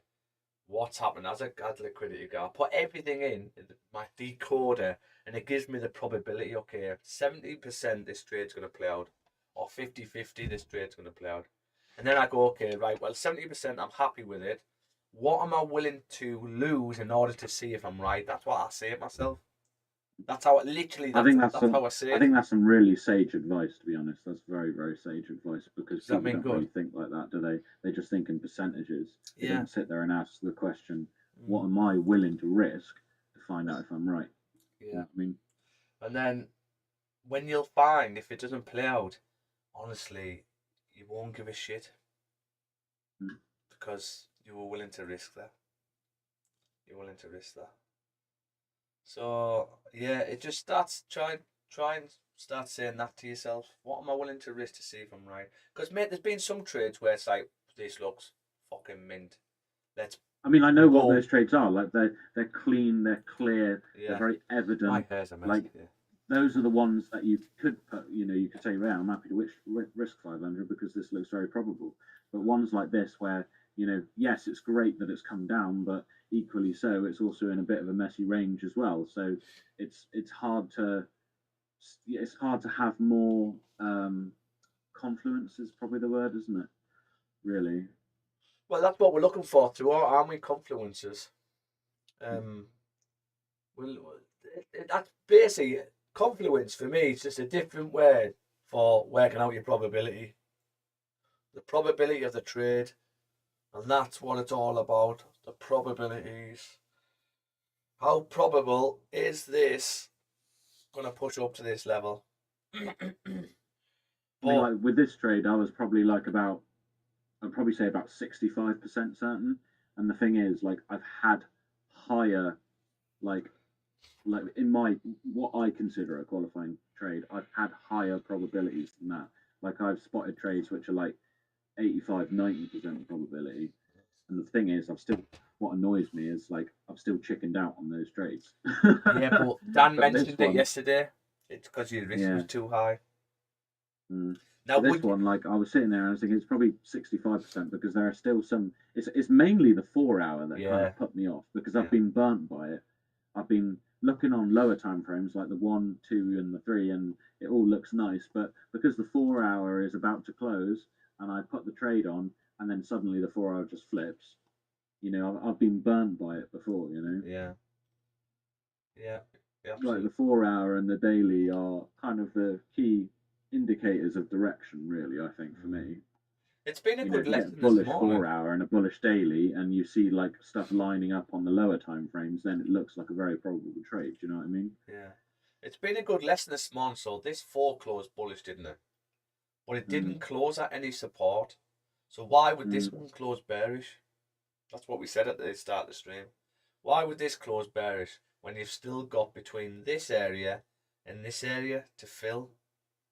So we can still see this 4 closing bullish, but it might be small bullish until you break above. You haven't broke out yet. So yeah, it's been a good session, really. It's been a good session. But yeah, you're right in regards to your risk. What am I willing to risk to see if? Yeah, I mean, I think that's very sound advice. Like in my head, that makes sense because that's effectively what you're doing, isn't it? You're risking X amount of money. Yeah. You know what, and that is the question, isn't it? What are you willing to risk to find out if you're right? Because if you're wrong, that's what you lose. Yeah. You know, you've got to be, like you say, you've got to be happy with what you're willing to lose. Exactly. Which, if I'm absolutely honest, I wasn't willing to risk $500 for a winning trade, which would give me 260 with the 4 hour about to close, and it could potentially change in direction. It just didn't seem right, you know. Yeah. On the lower time frames, it says it's going to come up, but at the end of the day, you've got to kind of like take into consideration the higher time frames as well, don't you? You know? I mean, that 5 was high probable. This one here was quite highly probable you coming up to tap this level, but I just wanted to steep a bottom wick. I didn't know it'd do this though. I thought you might reject it from these levels. But this is the love of Forex, guys. The love. We ideally want this. If this 4 close like this, perfect, right? We get a bottom wick, tap previous support at least, and then a flip to the upside. And the thing is, as well, something else that I've got to try to remember as well is a trade that's not right for you may be right for me. Do you know what I mean? And vice versa. Like I've got to remember, yes, you might have more experience than me, sure, but like you still trade a slightly different way than what I trade. Like you trade strictly Meraki, whereas I like sort of use Holy Grail elements as well. Which is why, you know, some of the trades that I would take, like that one there, it's well, it's played out. You say that, John. You say that, but they're pretty similar, but we just wear them differently. So the Holy Grail, they are similar. You'll talk about liquidity. Okay, we've had a grab. We've had a 1 hour bullish grab. That's what you'd be talking about, Holy Grail. That is the one. What would I say? What would I say? Right, we've grabbed liquidity from the downside. We've broke the lows, we've grabbed liquidity, we should be good to go. Okay, but it's just a grab, it's just different. Wick fill, yeah, I always say you're going to get at least 50% of a wick fill, but that could be like the Holy Grail or the King Wicks. Do you know what I mean? Where you just get a wick fill when you get a big long wick, if it's bullish, for example. And then where's the liquidity? Where's your target? Well, it's above liquidity areas. Sometimes I'll also use. I think it was yesterday or the day before, we used OBs where we've had a pre-fill on an OB because I used to trade OB. That's what I used. That's when I first started getting funded, was with the OB strategy. But it didn't work out long term. So it's pretty similar. I still use other elements, but I think this is why I always say Meraki is like the default setting way on how to read 100%. a chart. You should be taught that first, and then you put 100%. strategies over the top of it. Definitely. But it's like that trade there. I mean, if it was like a 4 hour candle and it had 2 hours left and it was flipping bullish, I probably would have held on to it. Yeah. But only because it had like it was in its last 45 minutes and I've been burnt by it before. I just thought it was worth closing out on it, really. Yeah, mate. And look, you've grabbed a trade. What did you make on it? 50 quid or $50. Nice. But you've still got a trade. So you're in to protect your capital. You had to go risk-free and take part of that, in my opinion. Had to. They could have easily rejected. I mean, look at this 15, right? This 15 is still respecting this level. This 15 Yeah, I could mean, I still think flip to the downside. I'm not saying it's going to. There's 3 minutes left of it. It still could do it in 3 minutes. I'm not sure it's going to. But imagine if it did. Imagine if I it mean, I've did. made $160 today, so which is still nice. Well, I've only made $80 so far this morning. 25 quid. Go on, Pete. That was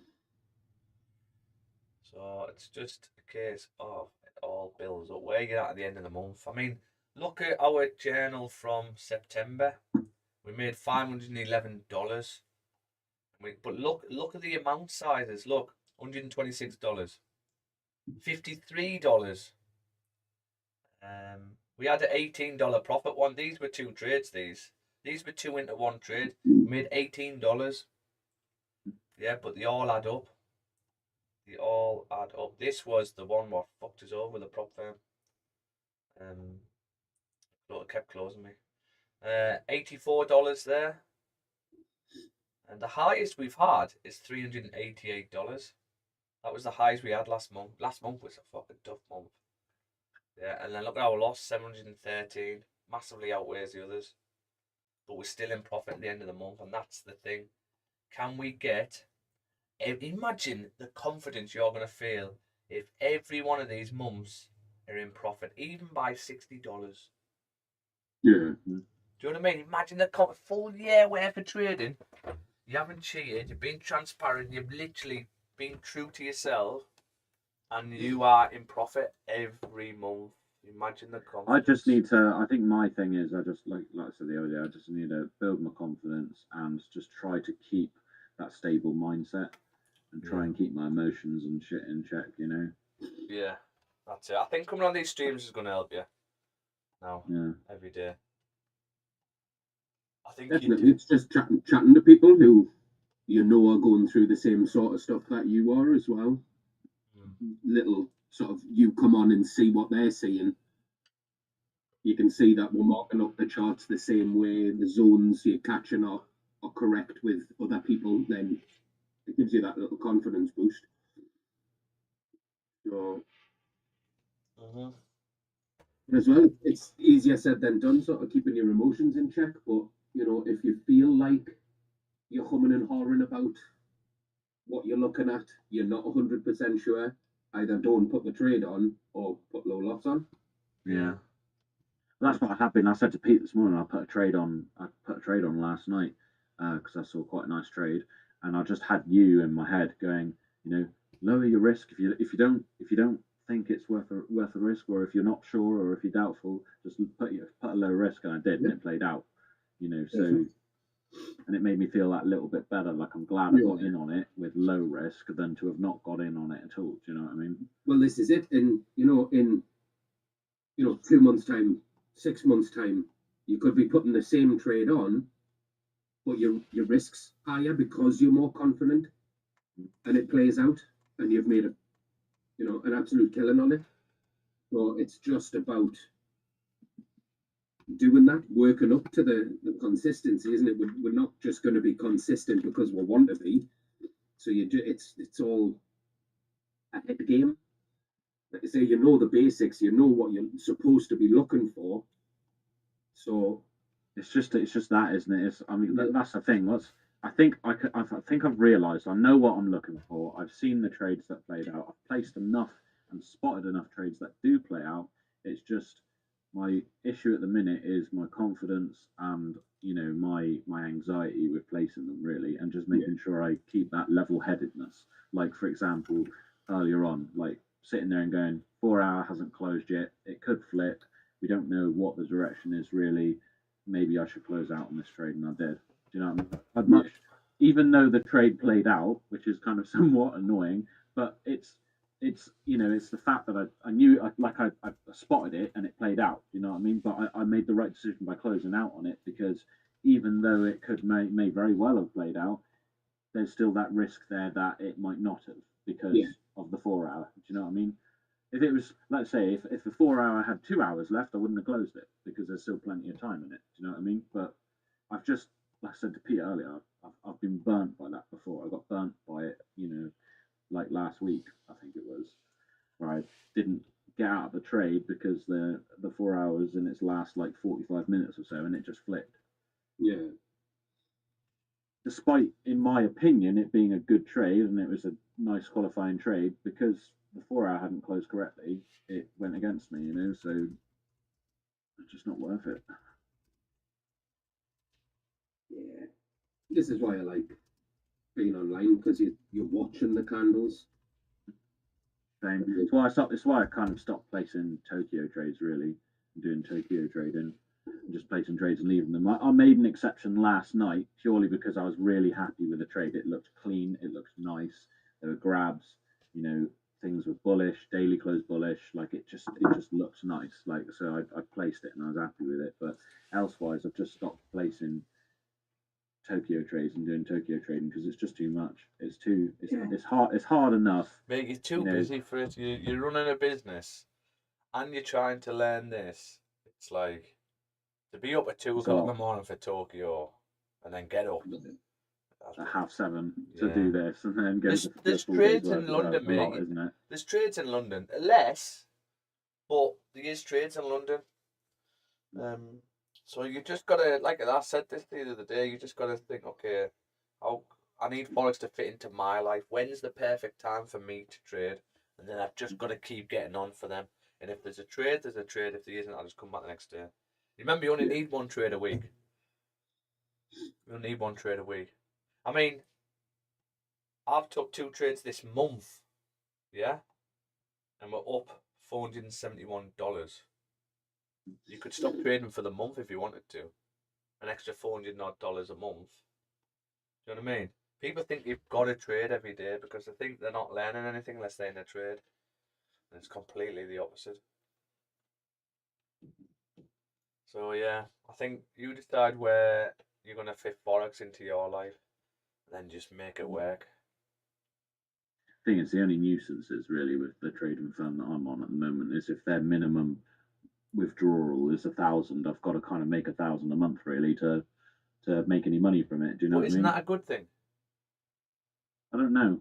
Of course, yeah, it is, mate. It is, because otherwise what happens is you end up taking out $100 here, $100 there. Do you know what I mean? You want it to be worthwhile. It gives you a target to hit, I think. I actually think it's a good thing. But I know what you mean. It would be handy if you're 500 up and you think, oh, I need some cash. I'll just take some from my prop account. Yeah. So I do get you that way, but think about it long term. And when you up your accounts, and you've got 3 accounts all hitting the minimum payout, $3,000, be over the moon. But that's if you hit it. That's the thing, though, isn't it? You know. Well, mate, here's the thing.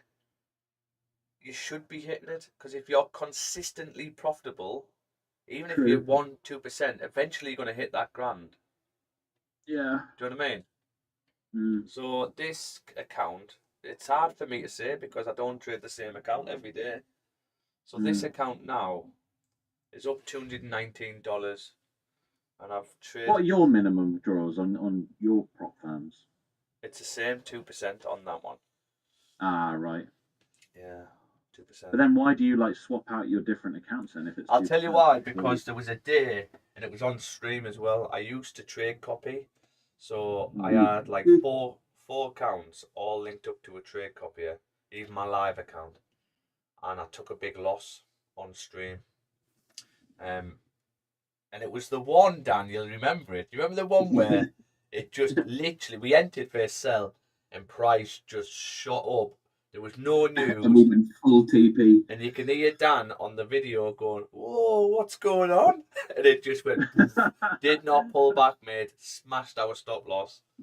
I think because we never really took a full loss on stream. Ever, because we always looked for get outs and counter trades and things like that. So we never really took a full loss, and then just this one day it was just like, nope, you're taking it. Yeah. Oh, no. And that was. Tell you what, if this 4 hour closes where it is and it pulls back first, I think I might have to put a buy on it. Well, yeah, I need a pullback though. This is the thing. But he's another thing. It doesn't actually need to pull back that much. It could easily drive up. But I want a pullback, just to have that reassurance. I can't be asked getting tucked into drawdown. So if I get a pullback, fantastic. Once you get the pullback, your stops then would only need to be around here, back in this zone. You're basically saying that when you pull back and you flip, that's it, you're moving. You're not going to come back down at that point. You're at the point of no return. The pullback we're trying to work out, where if we're going to fake out, where's the point of no return? Is in tap in, come back up, activate it to then fake out. I think if you come to this level, previous zone, and then you flip, you're likely going to drive. That's the ideal trade, isn't it? That is a nice trade. Yeah. Or worst case, you could put your stops below the 4. But I just think if you tap this level and come back up to activate you, and then you come back down to these, it's because you're going that way. You're going to get stopped out eventually anyway. Do you know what I mean? So, yeah. But yeah, so going back to what I was saying, John, the reason I don't do it anymore is because I took that loss and it kicked fuck out of all of my accounts. All of them. And I didn't get a payout for like, even though some were in payouts, some were due, I didn't get a payout for like another 3 months because I was bringing them all back. I bet that. I And mean, imagine the psychological as well. Even for you, that must have fucking stung. Yeah. So then I thought, right, well, how can I lower the risk? So I just alternate the days of the account. No matter where it's at, I try not to look at the balance. I just get that MT4, that shortcut up on my desktop because I've got all my prop firms lined up. Okay, which one am I on today? I'm on this one. I open that up, get it linked up to OBS. Close, minimize it. Well, I say minimize it. I have to have it open for this, but I put U lot over the top of it so I don't see my balance. And then I just trade as pair. When I take a trade, I'll flick over to it, place a trade. Again, I'll put U lot over the top of it. When I take partial, flick it up, get the partial, back to risk free. Try not to look at my balance, move back to trading view. It's all off trading view. You've got to go off trading view. I know, it's hard, isn't it? It is hard, it is hard. It's funny though, isn't it? Like, because it's just, it still baffles me, like, how much psychological bullshit goes into it. Yeah. Even the little things like that, like not looking at your amounts and not looking at MT4 or 5 and, you know, looking at higher time frames and things like that, because all these little tiny bits can affect your mental state so easily. Like, it's mad. Yeah, it is. But we've just got, you need to have the attitude, right? You've got your business, you've got your job, it's bringing your money in, right? That's your priority. And then on this, your side hustle is this. And just think about Forex. And I think this is where people go wrong, right? Think about it as extra beer tokens to start off with. Just extra beer tokens. If you get payouts, fantastic. If you don't, you learn and you eventually will. You just extra beer tokens. And what you'll find is you won't be scared to get in on trades. Because it's just extra I think cash. that how much am I willing to risk, Will that help question is definitely going to help me 100%. Yeah. Because I mean, it'll be like I'll get back to break even, then I'll sit there and go, well, how much am I willing to risk on this trade?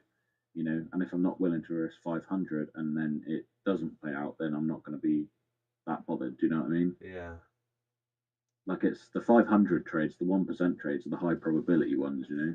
Like this one, I'd probably put 1% on because it's clean, it's clear, like it's a breakout. Once we get a it pullback. pulls back, yeah. Once you get a pullback, got a buy stop above. That's a nice 1% of trade, I would say. I'm going a full 10%. Oh yeah. Go on then, Dan. Go on. Do you know what? Live dangerously. Believe it or not, though, on my live account, do you know how much I risk on my live account? Until I hit a certain level, I risk 20%. I risk 20% on my live. Until I hit a certain level. Once I hit a certain level, my target, then I'm going to start lowering the risk. Because I'm crazy, mate. That's why I'm crazy. It's a lot. Yeah, he likes to live dangerously, though. That's what it is. He likes to live life on the edge, Dan. I like to live life on the edge. Yeah. That's why they call him the crow. Like, he sits high up in the net on the edge. Again, it's a case of what am I willing to risk on that account, on that trade. Yeah. You know what I mean? But I do know. You might risk 20% on your trades, but you're not willing to risk your OnlyFans account, are you? No. Because that's where the money lies. True, yeah, fair. OnlyFans is going to go soon. Do you know all these OnlyFans creators? They're going to disappear. Do you know why? What makes you say that? Do you know what's going to take over? AI. Have you seen these AI models now? And these AI girlfriends you can get, where these girlfriends will literally text you back and send you nudes and all sorts. You've not seen them? Yeah. No. Men are freaks. Men are like freaks, and there's some really sick men out there. And they're that sick where they want the woman to do things what no women will do, but AI will. So you got all these men, they'll just revert to AI girlfriends, and all these OnlyFans creators will die out. Yeah, it's possible. I'll be getting a Lucy Lou bot. Lucy Lou, Bonnie Blue bot. We got a Bonnie Blue bot, you. Do you know what? Bonnie Blue waffle bot. In the army, it was like you'd have a pull a pig board in the lines where it'd be a board and you'd have souvenirs like girls' knickers or photos of girls, what people have gone with, and these are proper doggers. And the uglier the women, the more you were bigged up. So lads would be proud when we used to call it a pull a pig board, right? So lads would get photos or souvenir from the house, like a TV remote or something, and everything would just stick on the board. Right? The power cable to the telly. Yeah, just certain things. Really, but lads would be proud of it. But I'm telling you now, I wouldn't. If I slept with Bonnie Blue, I would not tell anyone. I'd be in, because she is. For me, she's disgusting. Well, your genitals would fall off for one, so yeah, she is disgusting. Even though she's not a bad-looking girl, she's a really pretty girl. But for me, what she's doing, she is like the low. I honestly, I think she's ill. I think she's mentally ill. Yeah, no, she's got to be, isn't she? Yeah, I think she's ill, mate. It's just grim. Yeah, absolutely grim. Yeah, but on the other end, you could say, well, men are grim because men would do it if they could. It's not that. It's like, don't get us wrong. From both splitting a cheese toasty, isn't it? Yeah. Oh, it's just minging, man. But I know lads wouldn't even put stuff on the board if they slept with her. They wouldn't tell anyone. They'd be that embarrassed. They wouldn't tell anyone. She slept with 1,000 men. Oh, mate, the way she talks and that, she's talking about someone, or would you stay his porridge? If you're after him, I'm pretty gross, but I wouldn't sleep with 1,000 men. She's vulgar, isn't she? I wouldn't. Absolutely vulgar. 999 maybe, Dan, but not 1,000. Yeah. So it's just that extra one that tips you over the edge, isn't it? When you're in the army on the pull a pig board, how many toe picks did you get? Loads. Yeah, I bet you did. There's all sorts on that board. All sorts. I didn't have anyone on there though. I didn't contribute. It's because you're a good man, Pete. I'm a good man. Right, we ready, boys? Let's so the 4 is I need a pullback, right? I need a pullback. 2's broke out. Even above this level, everything now. 1 is broke out. We're clean traffic up. What range are we now in? We are now in this range. If I can get a pullback to 871. Well, to be honest with you, we probably only need that. If I can get a pullback to 871.27. Get a pullback to that. We could have a buy stop on. I would prefer a bigger pullback. This is a 4. This is the 6. Everything now is closed bullish. It's a case of how steep is this bottom wick going to be? That is it. That's all we're saying. How steep? And this bottom wick could come and test the previous 6-hour wick if it wants to. And the thing is, though, if you go down the lower time frames, you might see price doing this. Oh my God, we're bearish. We're going to be bearish for the day. But it's not. It's just a 6-hour. It's just the 6-hour coming down for a bottom wick. That's it. So I need to rule out this fake out back down, but also this bottom wick. We don't want to be tucked down. Now, here's the thing for stops. The safest place to put stops would be below the 6. If you break the low, that's 6. That's it. It's we're wrong, and price is probably looking to come down.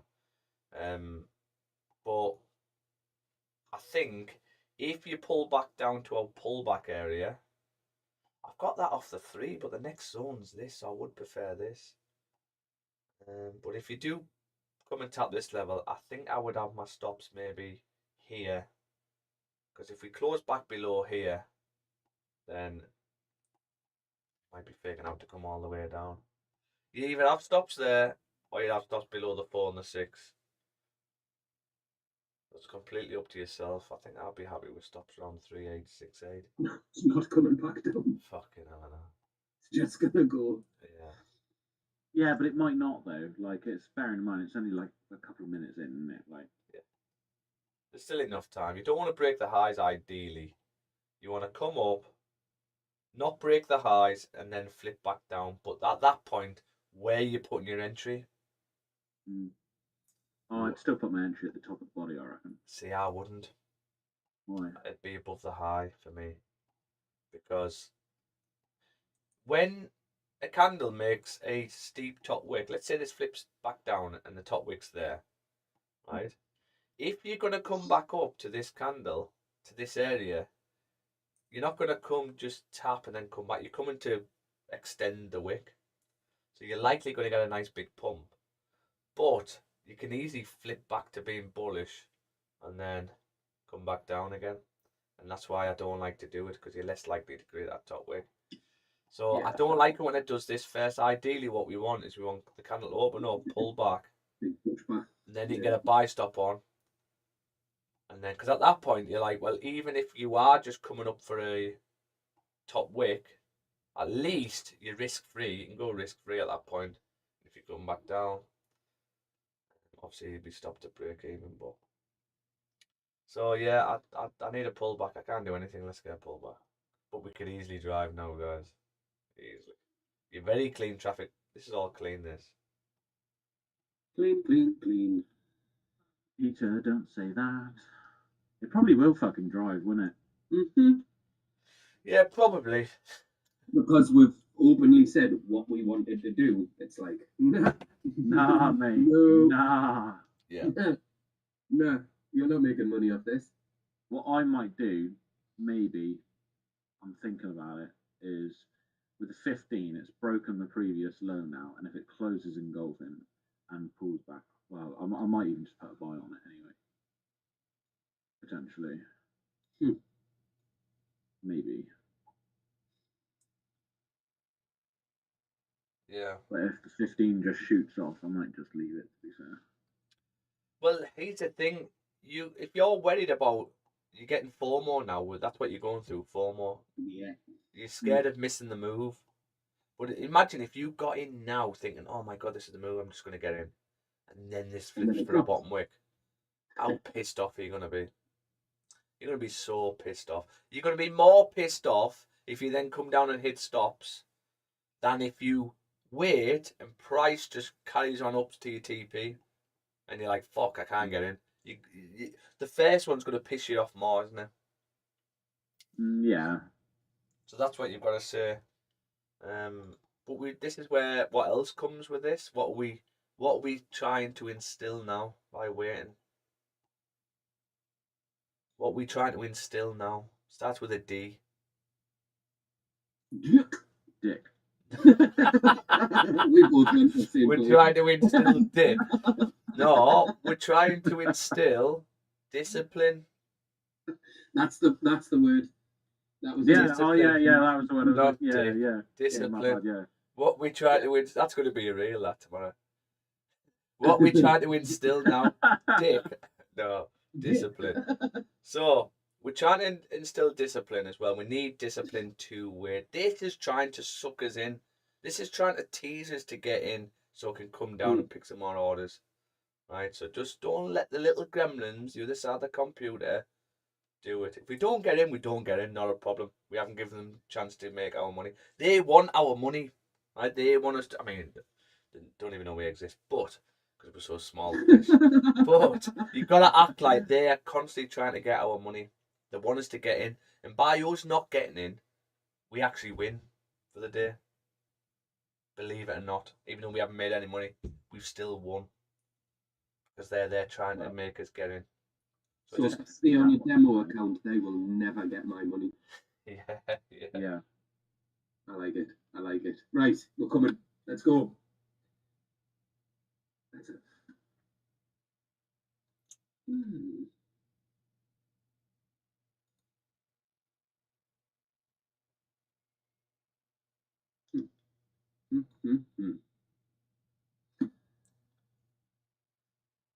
Yeah, it would have been nicer with no top wick, just a straight pullback.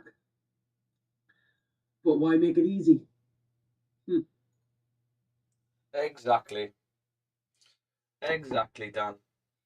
Let's see if we can get this bottom wick. So for me, if we get this bottom wick now and we tap this level, right, I will then have my buy stop, but my buy stop will be the break of the highs. And it might not play out till later on. My buy stop will be the break of the highs for the 4 to come down, do its bottom wick, fuck about, whatever it wants to do. And then you're saying that if you do come back up, you're likely that's now going to be the drive. Because when you put your, as long as you've still got room to trade, to grab something, if you have your buy stop above there, you've still got that to drive. So you've still got more than enough to drive. So that's what I'd probably do. But I've got to have this pullback. What time is it? I'll be on till 10:30. Let's see if we can. Yeah. Where you put your stop at the bottom of the 4 hour. You can either go to the bottom of the 4 hour. I think I'm going to put mine at 3868, which is. Well, that's where mine is. Is it? It's all.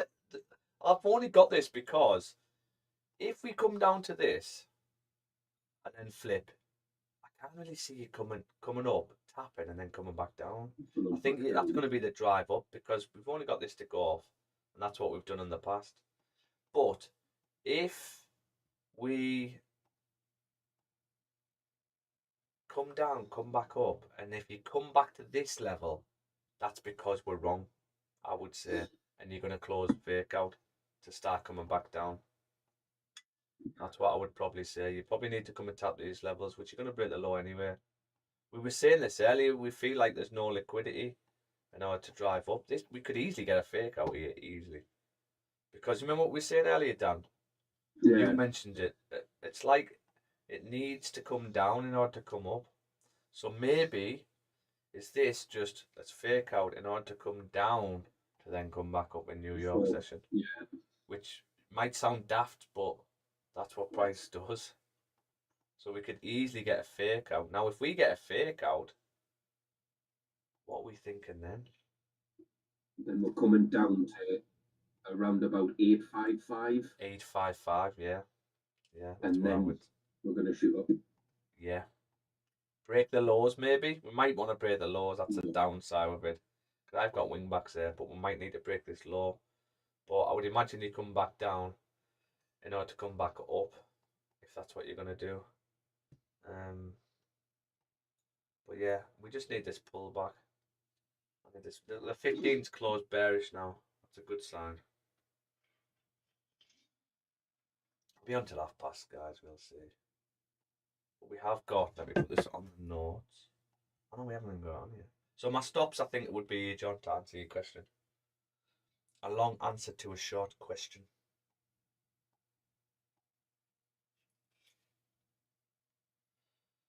Long answer to a short question.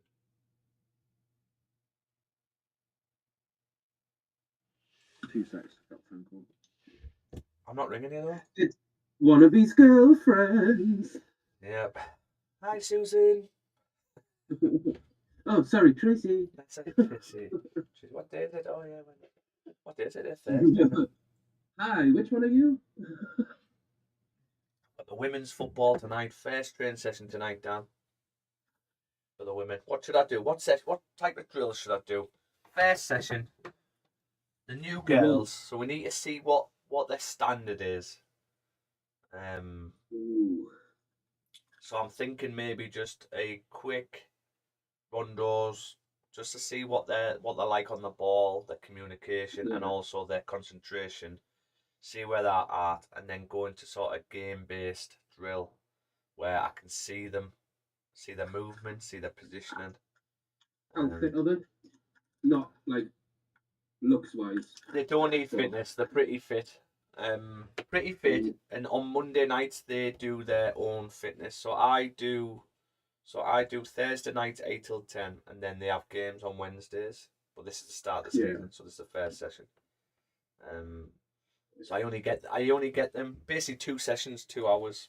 They pay for, and then obviously the game day, which is on Wednesdays, and you can go as far as Sheffield. I mean, we played York.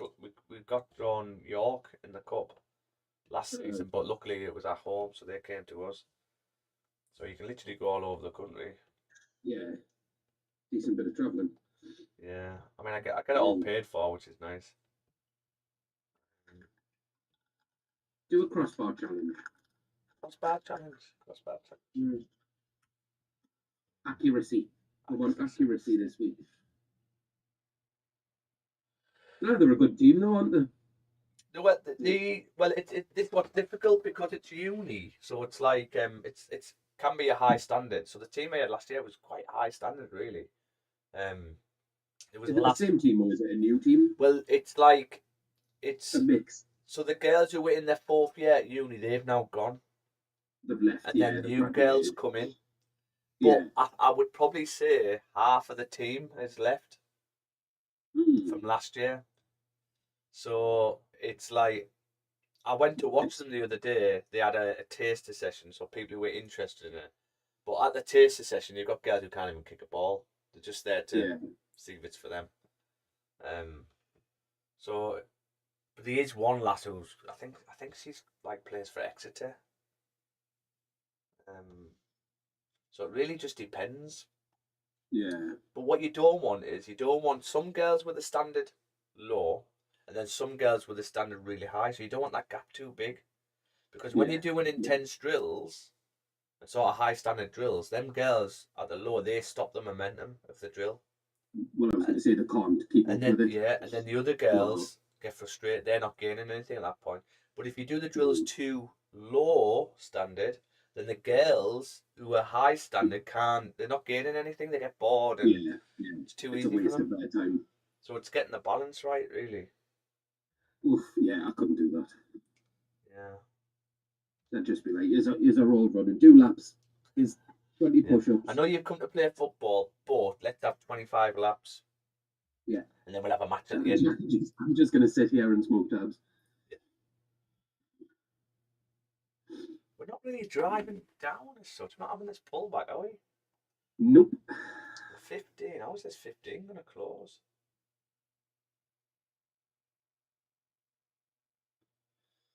Ooh, this 15 is going to close bullish. This might be the move.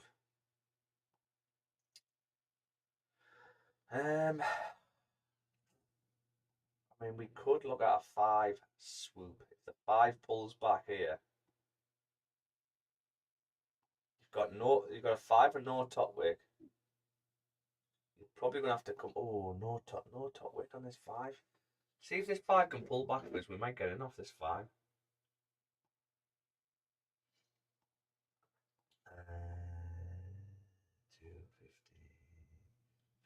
Oh, it's bullish. No, I'm gonna wait. Because look at this here. Look at that. Bearish 15, bullish 15, bearish 15. Could we really drive down now? I think we could.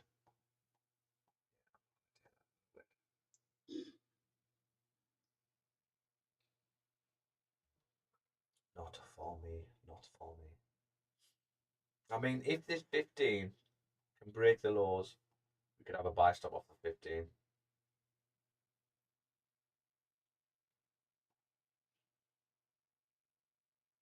It's just messing about, isn't it? It's not like driving as such. If you look left, it's not giving you something about a buy stop.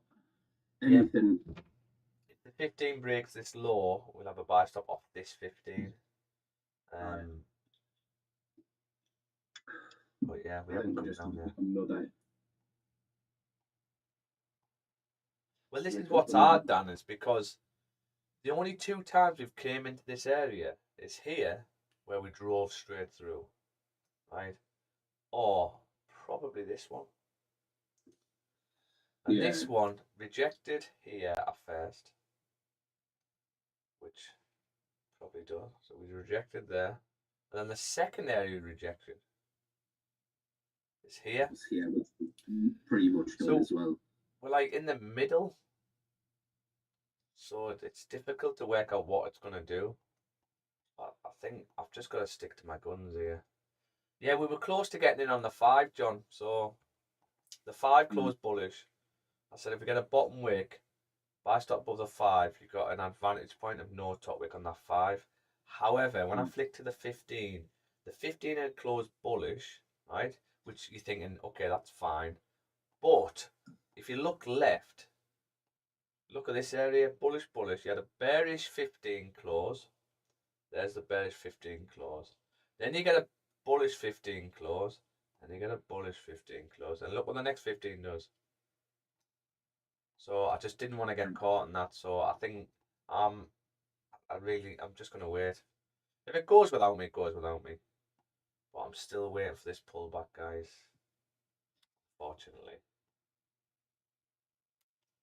I'm going to take Emma shopping today. She's like, can we go shopping? And then she said the word. I was like, what? She went, for Christmas wrapping paper. And I was like, what? Sorry, what? For Christmas wrapping paper. Wait until January and it'll be much cheaper. She's good at Christmas though, Emma. She sorts everything out. Fantastic. Yeah. You need a good partner for Christmas. Tell you what you could do now though. Sell stop underneath this 15. This 15 does flip. Highly likely it's going to drive down. Ooh, And just give them what we're looking for. Yeah. Well, that's it. I've got in my head we're going to probably reject again at this, where the wicks are. Yeah. And come back down. Yeah, because if we are going to reject, could we get a movement like this? I think we could, you know. I'll get this on. Yeah, look, there's 15.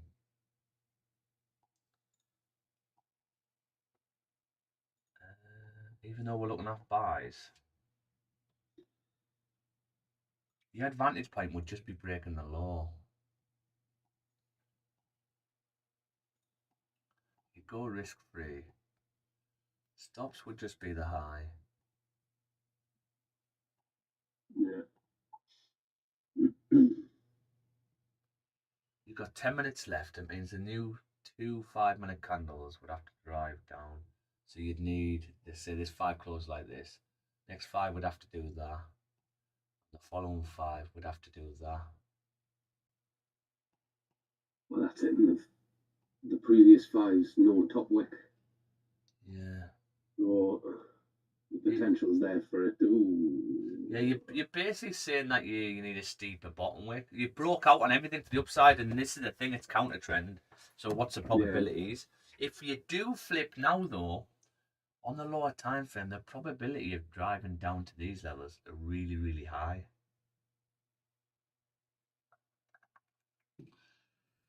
But this 15 would have to do it. Yeah. I think I'm going to do it. I'm going to have a sell stop on. I'll have a sell stop. I'll have a sell stop. Stop loss would be here. Stop loss. I'm going to use a 15. I'm only risking $100. Stop. No. We're going. 3, 8, 7, 8. 3, 8, 7, 8.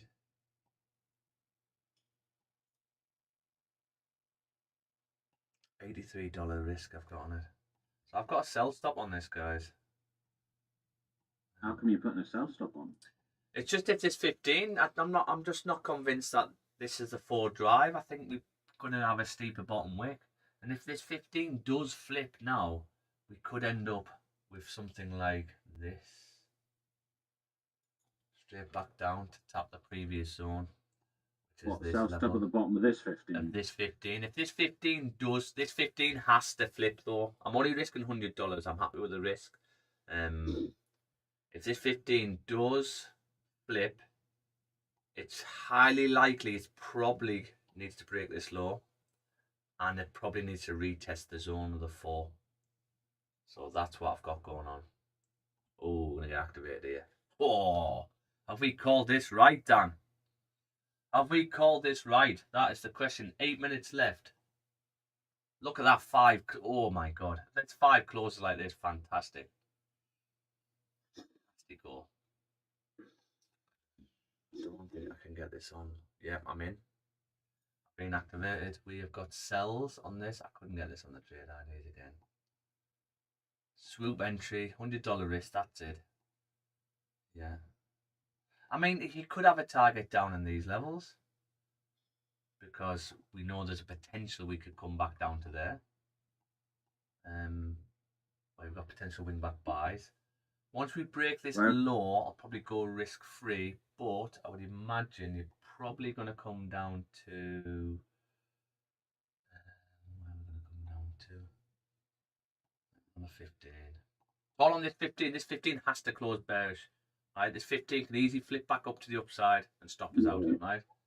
So don't take it if you don't like it. It is counter trend. Take profit. Yeah. 3858.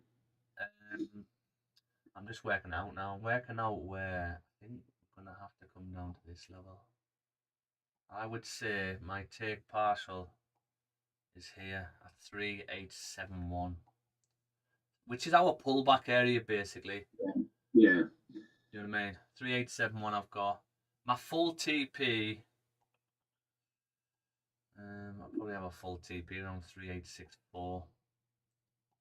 Yeah, I've got 68. But I'm not sure, guys. I think we could just maybe pull back around here, and then we'll start to flip. That's what I can see happening. Now, this is counter trend, right? So it is riskier, less probable. But I'm just going off the lower time frames in regards to what the 15 can do. The 15 can flip. Can this 15 drive to the downside? I think we've had the 5 close. Not yet. Once you get this 5 close, I can see the next 5 really pushing down for us. But we'll see. I might be wrong. I'm willing to put $100 on to see if I'm right or not. That's it. $86. $86. 86 quids. Beans. Yeah. Wait. Could I get this on now? Maybe. Good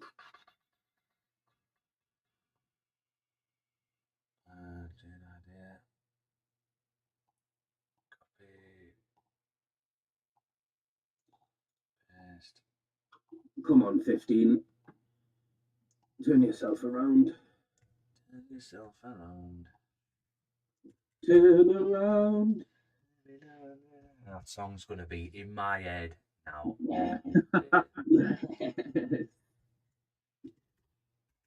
Every now and then I get a couple more topics from Peter Crow. Turn around. Right up.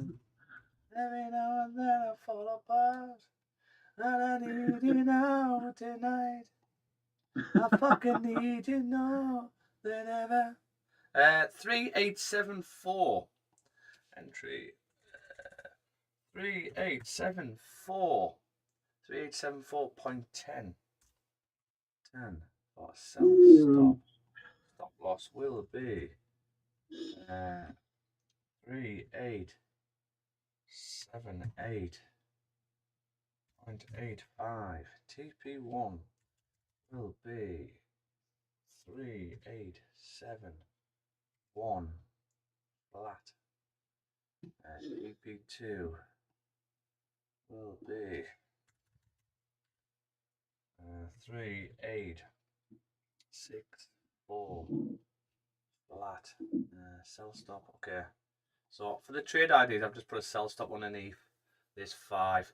All on probably this 5, which is also the 15 coming back down. Okay. Top wick for the 5. Can this 5 flip? That is it. If the 5 closes bullish, that means the 15's closing bullish. Yes, we could then still get a fake out to the downside like that, but it means we're probably not on this, so we might not get this. But I would still want a bottom wick on the 4 in order for me to get buy stops on. So it's literally, let's see what happens, guys. Let's see what happens. Tell you what I might do though. This 5 can push, I might get another entry on. Because if this 15 closes bullish and doesn't stop us out, you're probably going to get a bottom wick with a new 15 anyway, aren't you? So 30 done. 30 hasn't closed yet. The 30 is still closed, respected in this, but hasn't filled the range. Does this 30 need to flip to the downside? And if so, where does the 30 bottom wick need to be? Well, what have we got here? Look at this. What have we got here? What is this called? Wee zone. Fair value gap. We have got a fair value gap in that area. A wee zone. I'll tell you what. All over it today, John.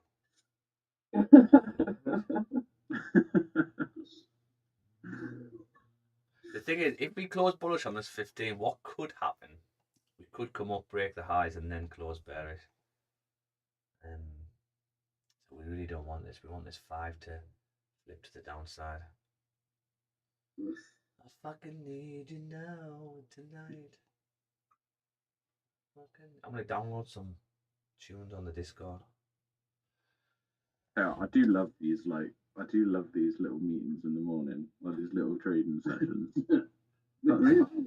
They are great. They do put a smile on my face. The banter is second to none. Yeah. This is what makes me not want to work. It makes me want to come on here. So I need to nail down a funded account. So I can't just be like, I'm not going back to work. Thing is, even if I do make a decent amount of money from trading, I'm still going to carry on my business because I enjoy that as well. Like, yeah, it's very rewarding, to be fair. Well, that's it. As long as you enjoy what you do. I haven't enjoyed myself for a while now, work-wise, so I need something different. But like, don't get us wrong, this job isn't a bad job. But yeah, I'd prefer to have like a few hours in the morning where I can trade, and then I've got the rest of the day for me to do what I want to do, which is anything if I have the time and the funds. Anything. The world is my oyster. You're just going to spend it on Pete's OnlyFans, aren't you? Don't lie. Of course. You can't blame him. No, I don't really, to be fair. I mean, I'd do it. I'm a victim of it as well, to be fair. I'm hoping that if I spend enough on it, he'll look at that and just be like, oh, I need to do a collaboration with this guy. Imagine our hair. Send us a sample of your feet. Oh, look at this. Look at this. 5 minutes flipped. Is it going to close bearish? Oh, that's all right. Told you that's not bad. Oh, 15's closed bearish, though. Yeah, 15 closed bearish. Can we get a top wick and then a flip to the downside? We don't want to break the highs. We might break the highs here. Nah, we won't. Nah. Nah. Tell you what, though. No, maybe not. Just wait. 5 closed bullish. 15 closed bearish. It's 15 going to flip. 30 closed. What did I say about the 30? Oh, if we can avoid a top wick here, guys. No, don't do it to me. If we can avoid this top wick, this 30 can flip to the downside at any point. At any point. I'll tell you what I'm going to do. I'm going to have another entry on underneath the 30. Yes. I love it, Pete. If the 30 flips... No, I'm not taking a wing back. But if this 30 flips, it's highly likely you're going to be coming right down. So I've got another sell stop underneath the 30. So I've now got $200 risk, yeah. 387. We might get stopped on the first one. Here's the thing. 387. So same lot size. So it's less risk actually, about $70. But if this 30 flips now, sell stop, I'm going to adjust the sell stop on the trade idea just to that. Just entry 387.5.26. Just entered to 3875.26. Same stop loss, I assume. Or... Same stop. I'm hoping, guys, that this top tap up was that. Hoping that this is this, and now we're just messing about before we come down. That's what I'm hoping for. And if we're going to, this 30 is very likely, because we've closed respected on the 30 here, if this flips, we could probably see a bearish close on this, because technically we haven't closed bearish yet. Sorry, we haven't broke out on the 30. So yeah, can we flip on the 30, guys? Come on. Another entry.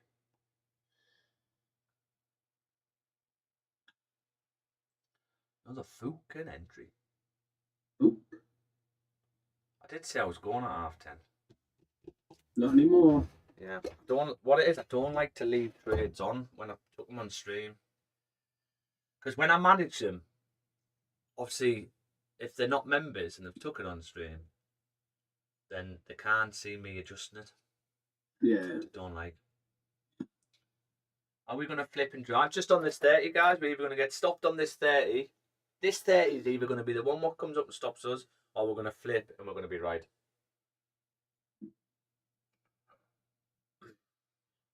All it is. I need you now, tonight. I fucking need you more than ever. Now we are bullish, remember. We have broke out on them time frames. The 30 is the first one what's close respecting. The 15, we sort of hadn't filled the range on the 15 really. The 15 range is here. So we could actually Are you keeping the old 15. Trade open? Which one? Like if it comes back to break even, the first one, you keeping it open. You can keep it open. Yeah. I mean, what you could do if you do flip and come down, you could close the first one out because you've got a better entry on the second if you want to lower the risk. Do you know what I mean? It just comes down to that, John. What am I willing to risk to see if I'm right here? Whether we're going to reject? I'm happy to risk $200, especially the way this 30 is pushed up with no bottom wick. Because look at the previous 30, bearish. It does look very similar to what we see before, doesn't it? Yeah. I mean, it could easily close. It's all probabilities. That's all it is. All probabilities. But yeah, price could easily push back. And that's just Forex if we're wrong. It's just Forex. Here's the thing. If I get stopped out, though, I will keep this sell stop on the 30 until the 30 closes bullish. If the 30 closes bullish, I'll just delete. Yeah. But all on this 30. Can this 30 flip to the downside? That is it.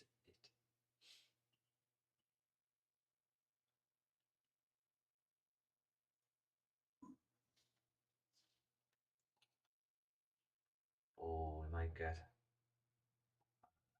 In order to flip to the downside, we've got still 24 minutes left. So what would we want to see on the 15? Well, ideally, we'd want to see this big. This 15 can close bullish then. That means, okay. Could we get 15 bullish close respecting this level? That would then rule out the 15 zone. It's been done now, it's filled. And then the next 15, which is the last 15 of the 30, could we, I mean, if you look at the, I was going to point then. I was going to point for you. You can't even see it. But if you look at the next 15 here, look at that 15. It comes all the way down. That must have been news. What time was that? Yeah, that must have been news. Maybe not.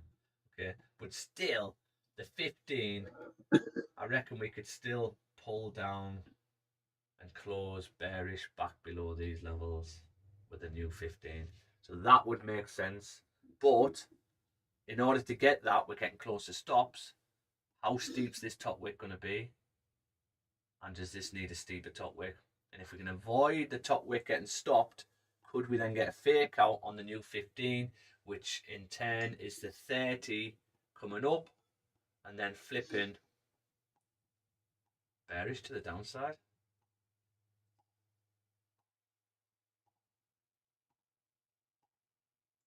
So if this 15 closes like this, I'm probably going to keep it on.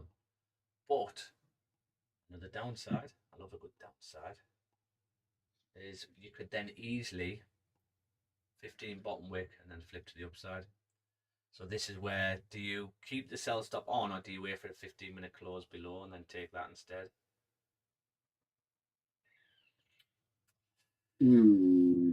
Questions. If we want a full-blown tanker, that's what we want, don't we? We do. Yeah. But do you understand what I'm saying though? If this 15 breaks out, the 15, I mean, it depends where this 15, let's see if this 15, if this 15 closes respecting, I'll keep this on.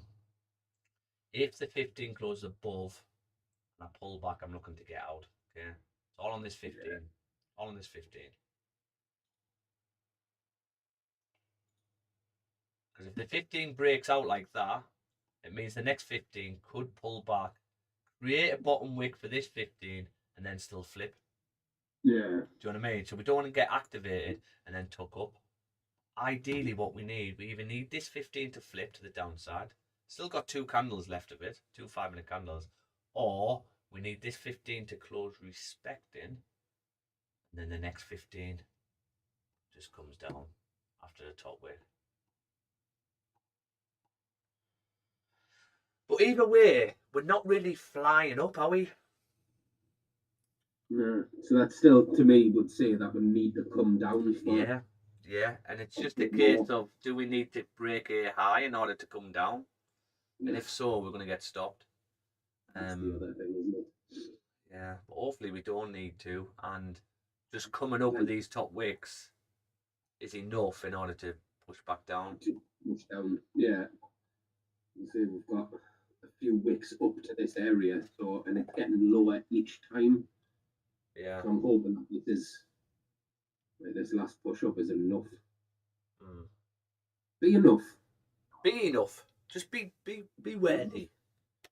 You are worthy. You're worthy to drop. Just do it.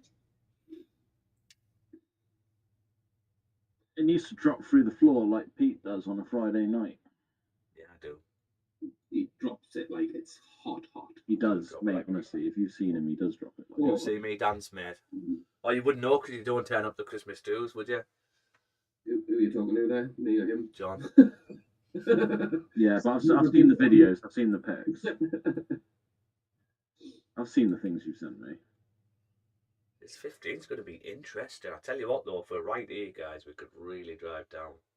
But remember, the 4 was broke out to the upside, so we're still bullish overall. And this is just the pullback on the 6 and the 4. So if we look at our TP here on this, yeah, where's the bottom of the 6 hour? The 6 hour is here. That's the bottom. So I'll put this purple, pink. That's the bottom of the 6 hour. So if we go back to 1, 2, it means the 6 hour candle can pull all the way down to test this area around here and still flip to the upside. Do you know what I mean? So yeah. It's going to be very, very interesting. What is going to Tell you what, if we've caught this right though, we could be in the money. I mean, what's that news? Wednesday the 1st of October, 3:30. Does this give me? Doesn't give me. I need to change the dates, don't I? Well, tentative unemployment claims. Is that all day today or? What time did I say that candle was? Oh, it's 3:30. Oh yeah, there was news. 3:30. PMI. There was news. That's probably what's made that push down. So on this 15, guys, if we close respecting, nice. if we break out, we're looking to manage risk to come down. We could still get stopped though with a new 15, depending if it needs to break the highs before coming down. But hopefully, the new 15 will just open up, little top wick, and then we end up getting a closure like that. But even if we get stopped out, I can still see you might get a wick up, and then a close like this. I would look to, if the 15 closed below, I would look for another entry. What time is it now? Probably not. I need this to play out by 11. I told them I'd be done by 11. Ooh. It's going to be. Ooh.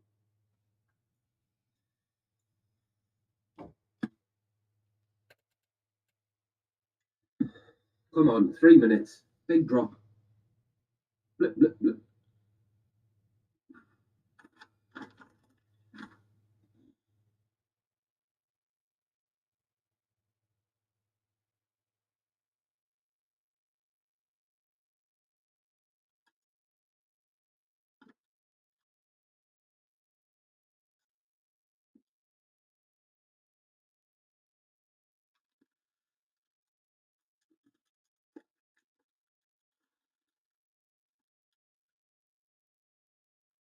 Not bloody listening.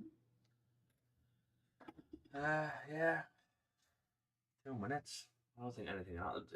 It literally, it's all going to be on the next 15-minute candle. Yeah. Which is basically this 30. What's this? Is this 30 going to close bearish? That's it. That's all it is. So the next 15 minutes is going to decide whether that is going to be the one. The one. The one. We've took $78, $79 so far from the markets. So it hasn't been too bad. Too bad. Ooh, here we go. Come on. Maybe not. Come on. Maybe not. Don't be a sausage. You know what price can do? The last minute can just drop. Plummet. But I don't think we're going to plummet because this 15-minute range hasn't filled. I think we need to fill this. I think we need the 15 to close respect and then the next 15 come down. That's what we sort of need. If I've noticed that, I probably wouldn't have got in on this. I probably would have wanted this filled first. But whatever. Is what it is. Oh, we don't like that, guys. We don't want that. No, 30 we seconds. Come on, 5. Don't be a tool. Don't be a tool. I'm out, guys. Stop me. Falls. Gone. Okay. Gone.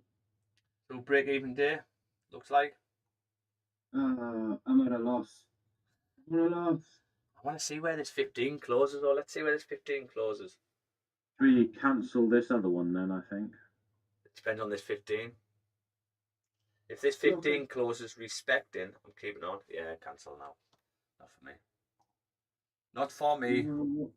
What a ball sack. Yeah. Oh well. I have lost £62.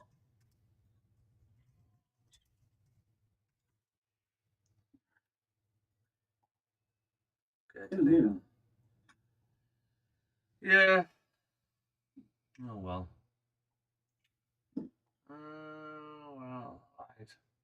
Curious in seeing as to whether there's a higher time frame entry to the upside. This is going to plummet now. Yeah. I think it is. I do. I've got a feeling. I'm not going to say about feelings, Pete. If we get that 15-minute close, I'll probably take it down. Yeah. 2 seconds, guys. Back there. Is it terrible?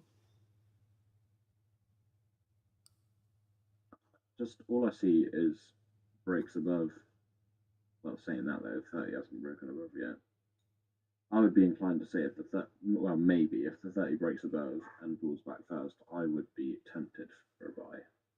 I mean, to be fair, it's it's been hourly's got 13 minutes as well. I mean, if that breaks above, and got 13 minutes as well. I mean, if that breaks above and pull back first again, I'm probably thinking about a buy. I might not. I might even just put one on. Maybe, I don't know. One because it's just been bullish for so long. So, like you say, you're relying on some of these little pullbacks as you get in, but there's a high probability that this is just going to go and break the highs, and then we're back into all-time highs again. I think daily's already pushed down. It's done its push down and it's flipped. Like and this is getting ready. I think it is getting ready to come and break the high. Stuck 12-month candles on mine just to have a look. I need to steal a bottom wick, guys. Jesus, since January, gold has shot up.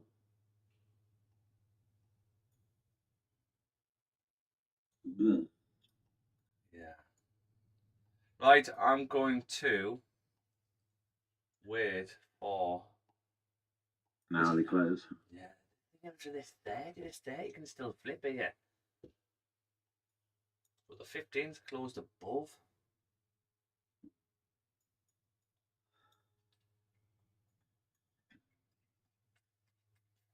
This is what's going to happen.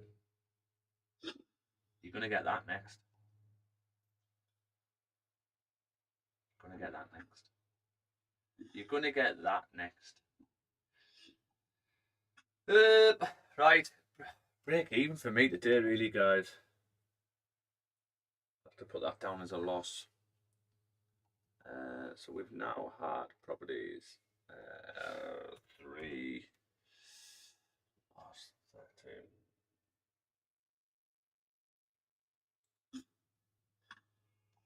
Oh my god. 62 quid for a loss is not a bad loss. Nah, I mean, what side of the counter you're on? 10k.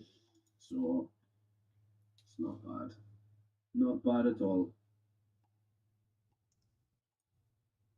My god, I'm $11 down. Oh, mate, I'm so sorry. That's John's fault. Yeah, $11 down for today, guys. $11. $91.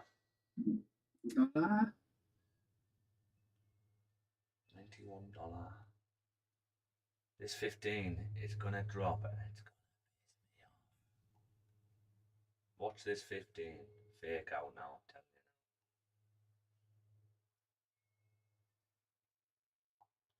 you. 30, the 5's broke out to the upside now. So if you're gonna push down now, this next 5's gonna be the one. Are you ready? This 5's gonna do that, I'm telling you. Are you ready, John? Go on then. Prove me right. To getting another Prove me entry. wrong, sorry. I'm debating whether to get another entry on here. Guys, I'm getting in again. Right? I'm in first sell. This is my last attempt. My stops are the high. I'm in first sell. Same lot as before. That's where I'm at. I'm literally risking $58. Same lot as before. What it is, I do feel the 30 is going to close bearish.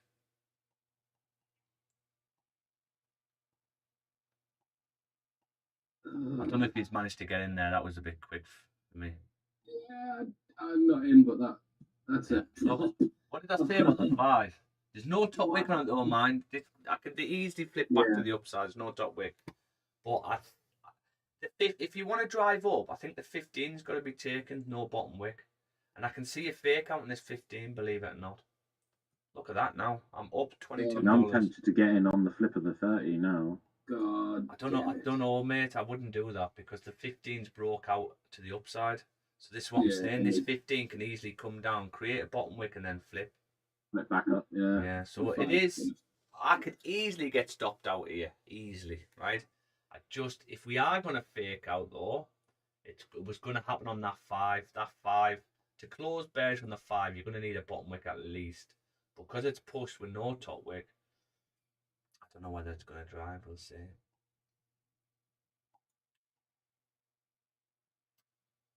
I mean, no, I can't now.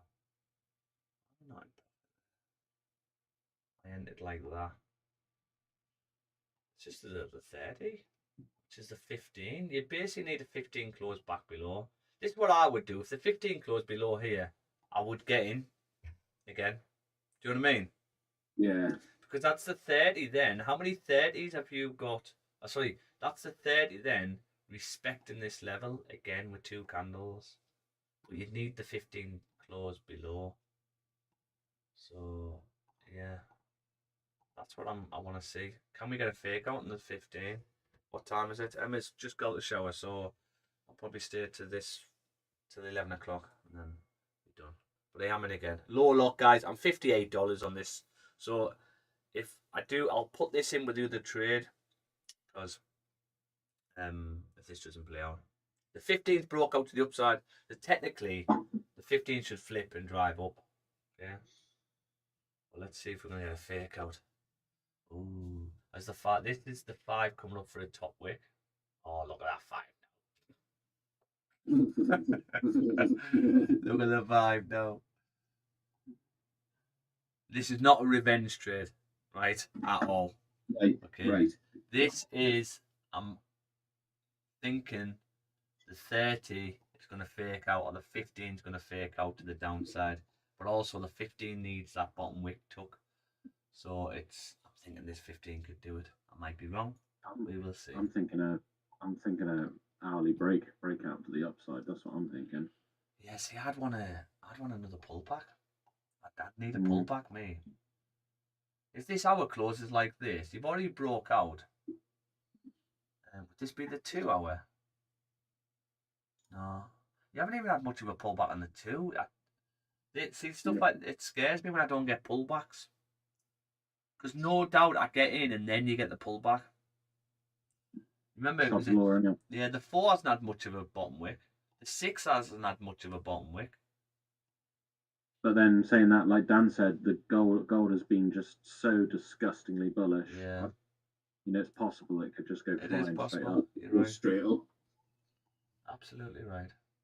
Especially with the fact that dailies had a bottom wick now and it's flipped as well. Yeah, if this 5 closes bullish, I'm probably going to get stopped. Interesting. Been a nice day though today. It's been like, I like it when you've got to really read the charts. Well, that's it. It's all experience in the bank, isn't it? Mm.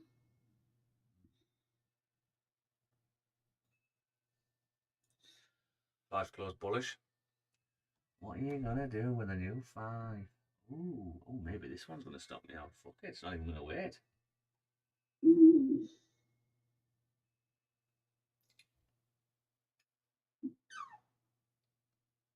22 seconds.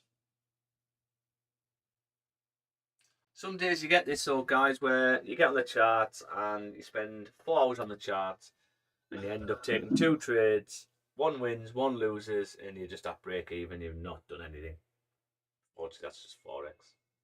Just the 4 hours? Just the 4 hours, yeah. Oh, I'm so close to stops. Need this 5 to fake out back to the downside. I'm just not sure what's going to happen. Audiences. Lasker, welcome. Welcome. Thanks for staying on. You've been on quite a while. New messages. I don't know how to see the messages, guys. This is the issue. How do we see the messages? On YouTube? On TikTok? I've got no idea. Don't use it. I think you've got to like scroll. Find them. I can't bring myself to download TikTok because I know I'll just end up dancing a lot.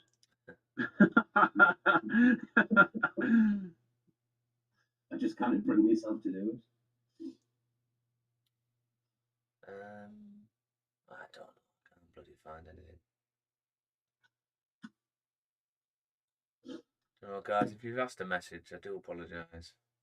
I can't find it. I mean, as well, you've had like a break of the lows on the 2 and the 3 as well. Yeah. Do you know what I mean? Like it just looks like it's gonna just bomb it up, as does gold. It is clean traffic up, like. If it's your trade to take, John, take it. Do you know what I mean? If it's your trade to take. I think I will.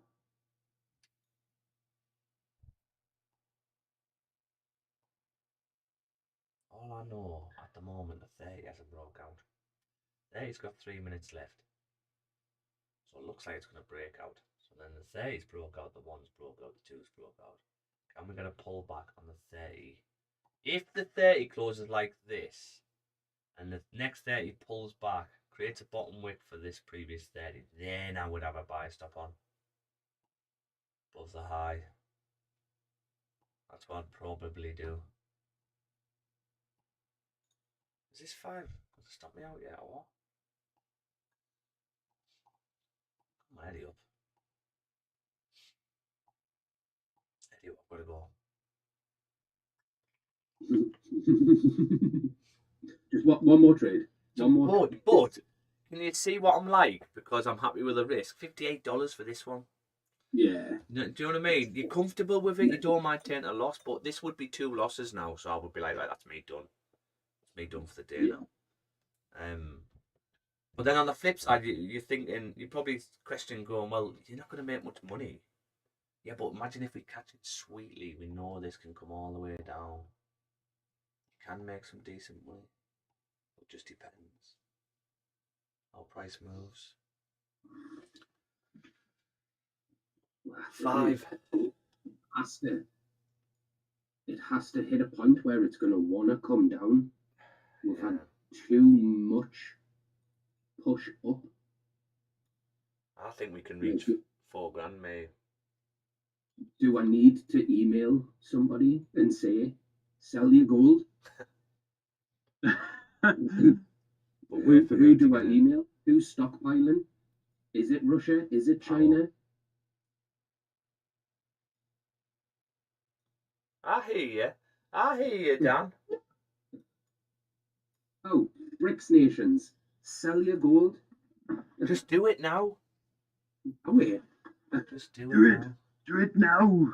Do it. Okay, 11 o'clock. The 1 hour is about to close. Can we get a bottom wick, which is the 1? Where would I want this? I don't like this area.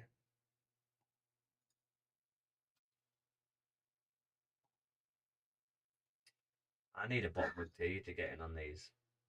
Just new hour. 3871. No top wick, bottom wick, 3871. Gives a little steeper wick on the 4 of the bottom, and then flip. Again, drives up. Yeah. I need a It's bottom. just not clear. Yeah. that's the problem. If I took this area, then I'd be in for buys all day. Just as soon as you start getting closures above. Because that means my 4 and my 6 has had a decent bottom wick. That'd do me. Yeah. You've tapped previous support then. But it's like, you know what it's like? As soon as I get in on a buy, it's going to then do that bottom wick. We're selling. We're selling. And why? We're not really flying up at the minute. We're still messing about. I mean, we had a bullish close on the 5. How have I not been stopped down? My God. Are you going to flip here? To the downside? It's just pushed straight up first, doesn't it? That puts my back up. I don't like it when it does that. Yeah. No, because I'm thinking about getting in again. No. Even if it's just like a little tiny pullback, I'd quite happily put a buy stop on, but I don't want to go putting buys on if it hasn't got a bottom wick at all. Do you know what I mean? Yeah. That is good enough for me. Okay, I'm in again, guys. Stops exactly the same. $24 if it doesn't hit. I'm in again. Nice. I mean, if I wanted to get out of this now, I just hit the sweet spot. Sweet spot will be about there, where I should be break even on both. But it's such low amount. Like the second one is $23. I'm happy with that. Come on, can we break the laws? New hour. Is the new hour going to pull back for me? Or is it just going to flip and drive? I now only need a pullback to maybe on these levels, which is the 30. So if I'm going to pull back to there, Made some nice profit on the second trade.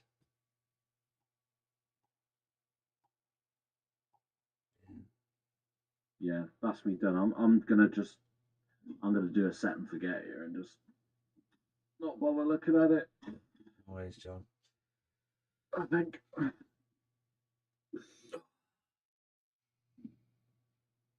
What? Yeah, you got a buy stop on, you mean? Yeah, I've just put the buy stop on. I'm in on it now. Like all I wanted was just a little tiny pullback, even if it was just do you know what I mean? Just to create a bottom wick. Because I just can't see it. I can't see it having like a huge wick. I just can't really. Don't laugh. Shush. Yeah. Shush. Naughty. I can't help it. I can see it coming down. I mean, it might, but I just it might very well still, but I don't think it's going to come down. Nah, it's so confusing because I feel as if it's needed to come down, but it just keeps. I mean, ordinary. Yeah, that's it. That's the thing, though, isn't it? Ordinary logic would state yes, it needs to come down to push up, but at the minute, gold is just disgusting. Yeah, it's no bullshit. You know what I mean? Like it's just stupid. It's just like Peter, you don't really need that much of a pullback for it to just go charging up anyway. It's just too bullish. Do you know what I mean? Like under ordinary circumstances, yes, absolutely. But we're in weird times. Do you know what I mean? We're not in stable gold. Yeah. If that makes any sense. It does. But I mean, you look to the left on the hour, and you've got the 30th of September, and you've done 700 pips drop to then come up, and you haven't massively broke past it. You've then just popped up, you're back down, and you're ranging. I mean, it's that thing though. It's like I'm happy to risk $250 to find out if I'm right. Well, this is it. My reward, my take profit is 430. If I'm right, I get double the. Yeah. If you're happy with a loss, that's exactly. There you go. Well, that's it. That's all it's about, isn't it? If you're happy with your loss, then put it on, set and forget. But you have to be happy to come back to it and be like, ah, crap, it didn't work, and then move on.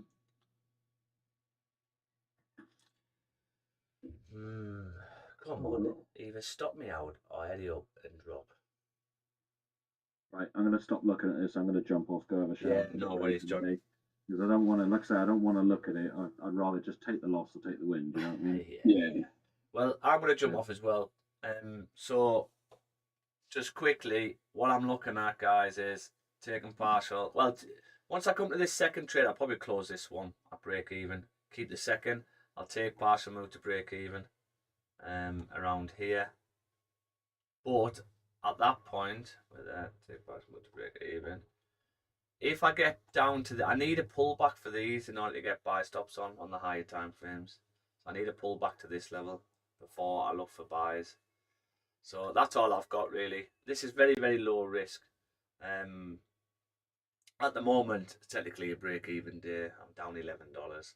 If this loses, I'll be down probably $80, $90 maybe. But other than that, yeah, one of them weird days, guys. We'll be back on tomorrow. We're massively up for the week, so we're fine, we're comfortable. Other than that, I will love yous and leave yous, and I'll see yous tomorrow. I've just been stopped. Just been stopped as well. Tomorrow, then. You are? It's NFP tomorrow, isn't it? First Friday of the month. Yeah, I'll probably get on again. I've just been stopped on that, guys, so that's done. I'll get that updated on the logbook for tomorrow. And then, yeah, I'll see you tomorrow. Have a fantastic day. See you tomorrow, fellas. Peace out, motherfuckers. Bye-bye. Enjoy the day. Thanks, guys. If you're watching on TikTok, see you tomorrow if you don't.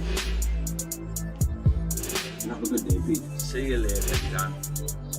Stay low.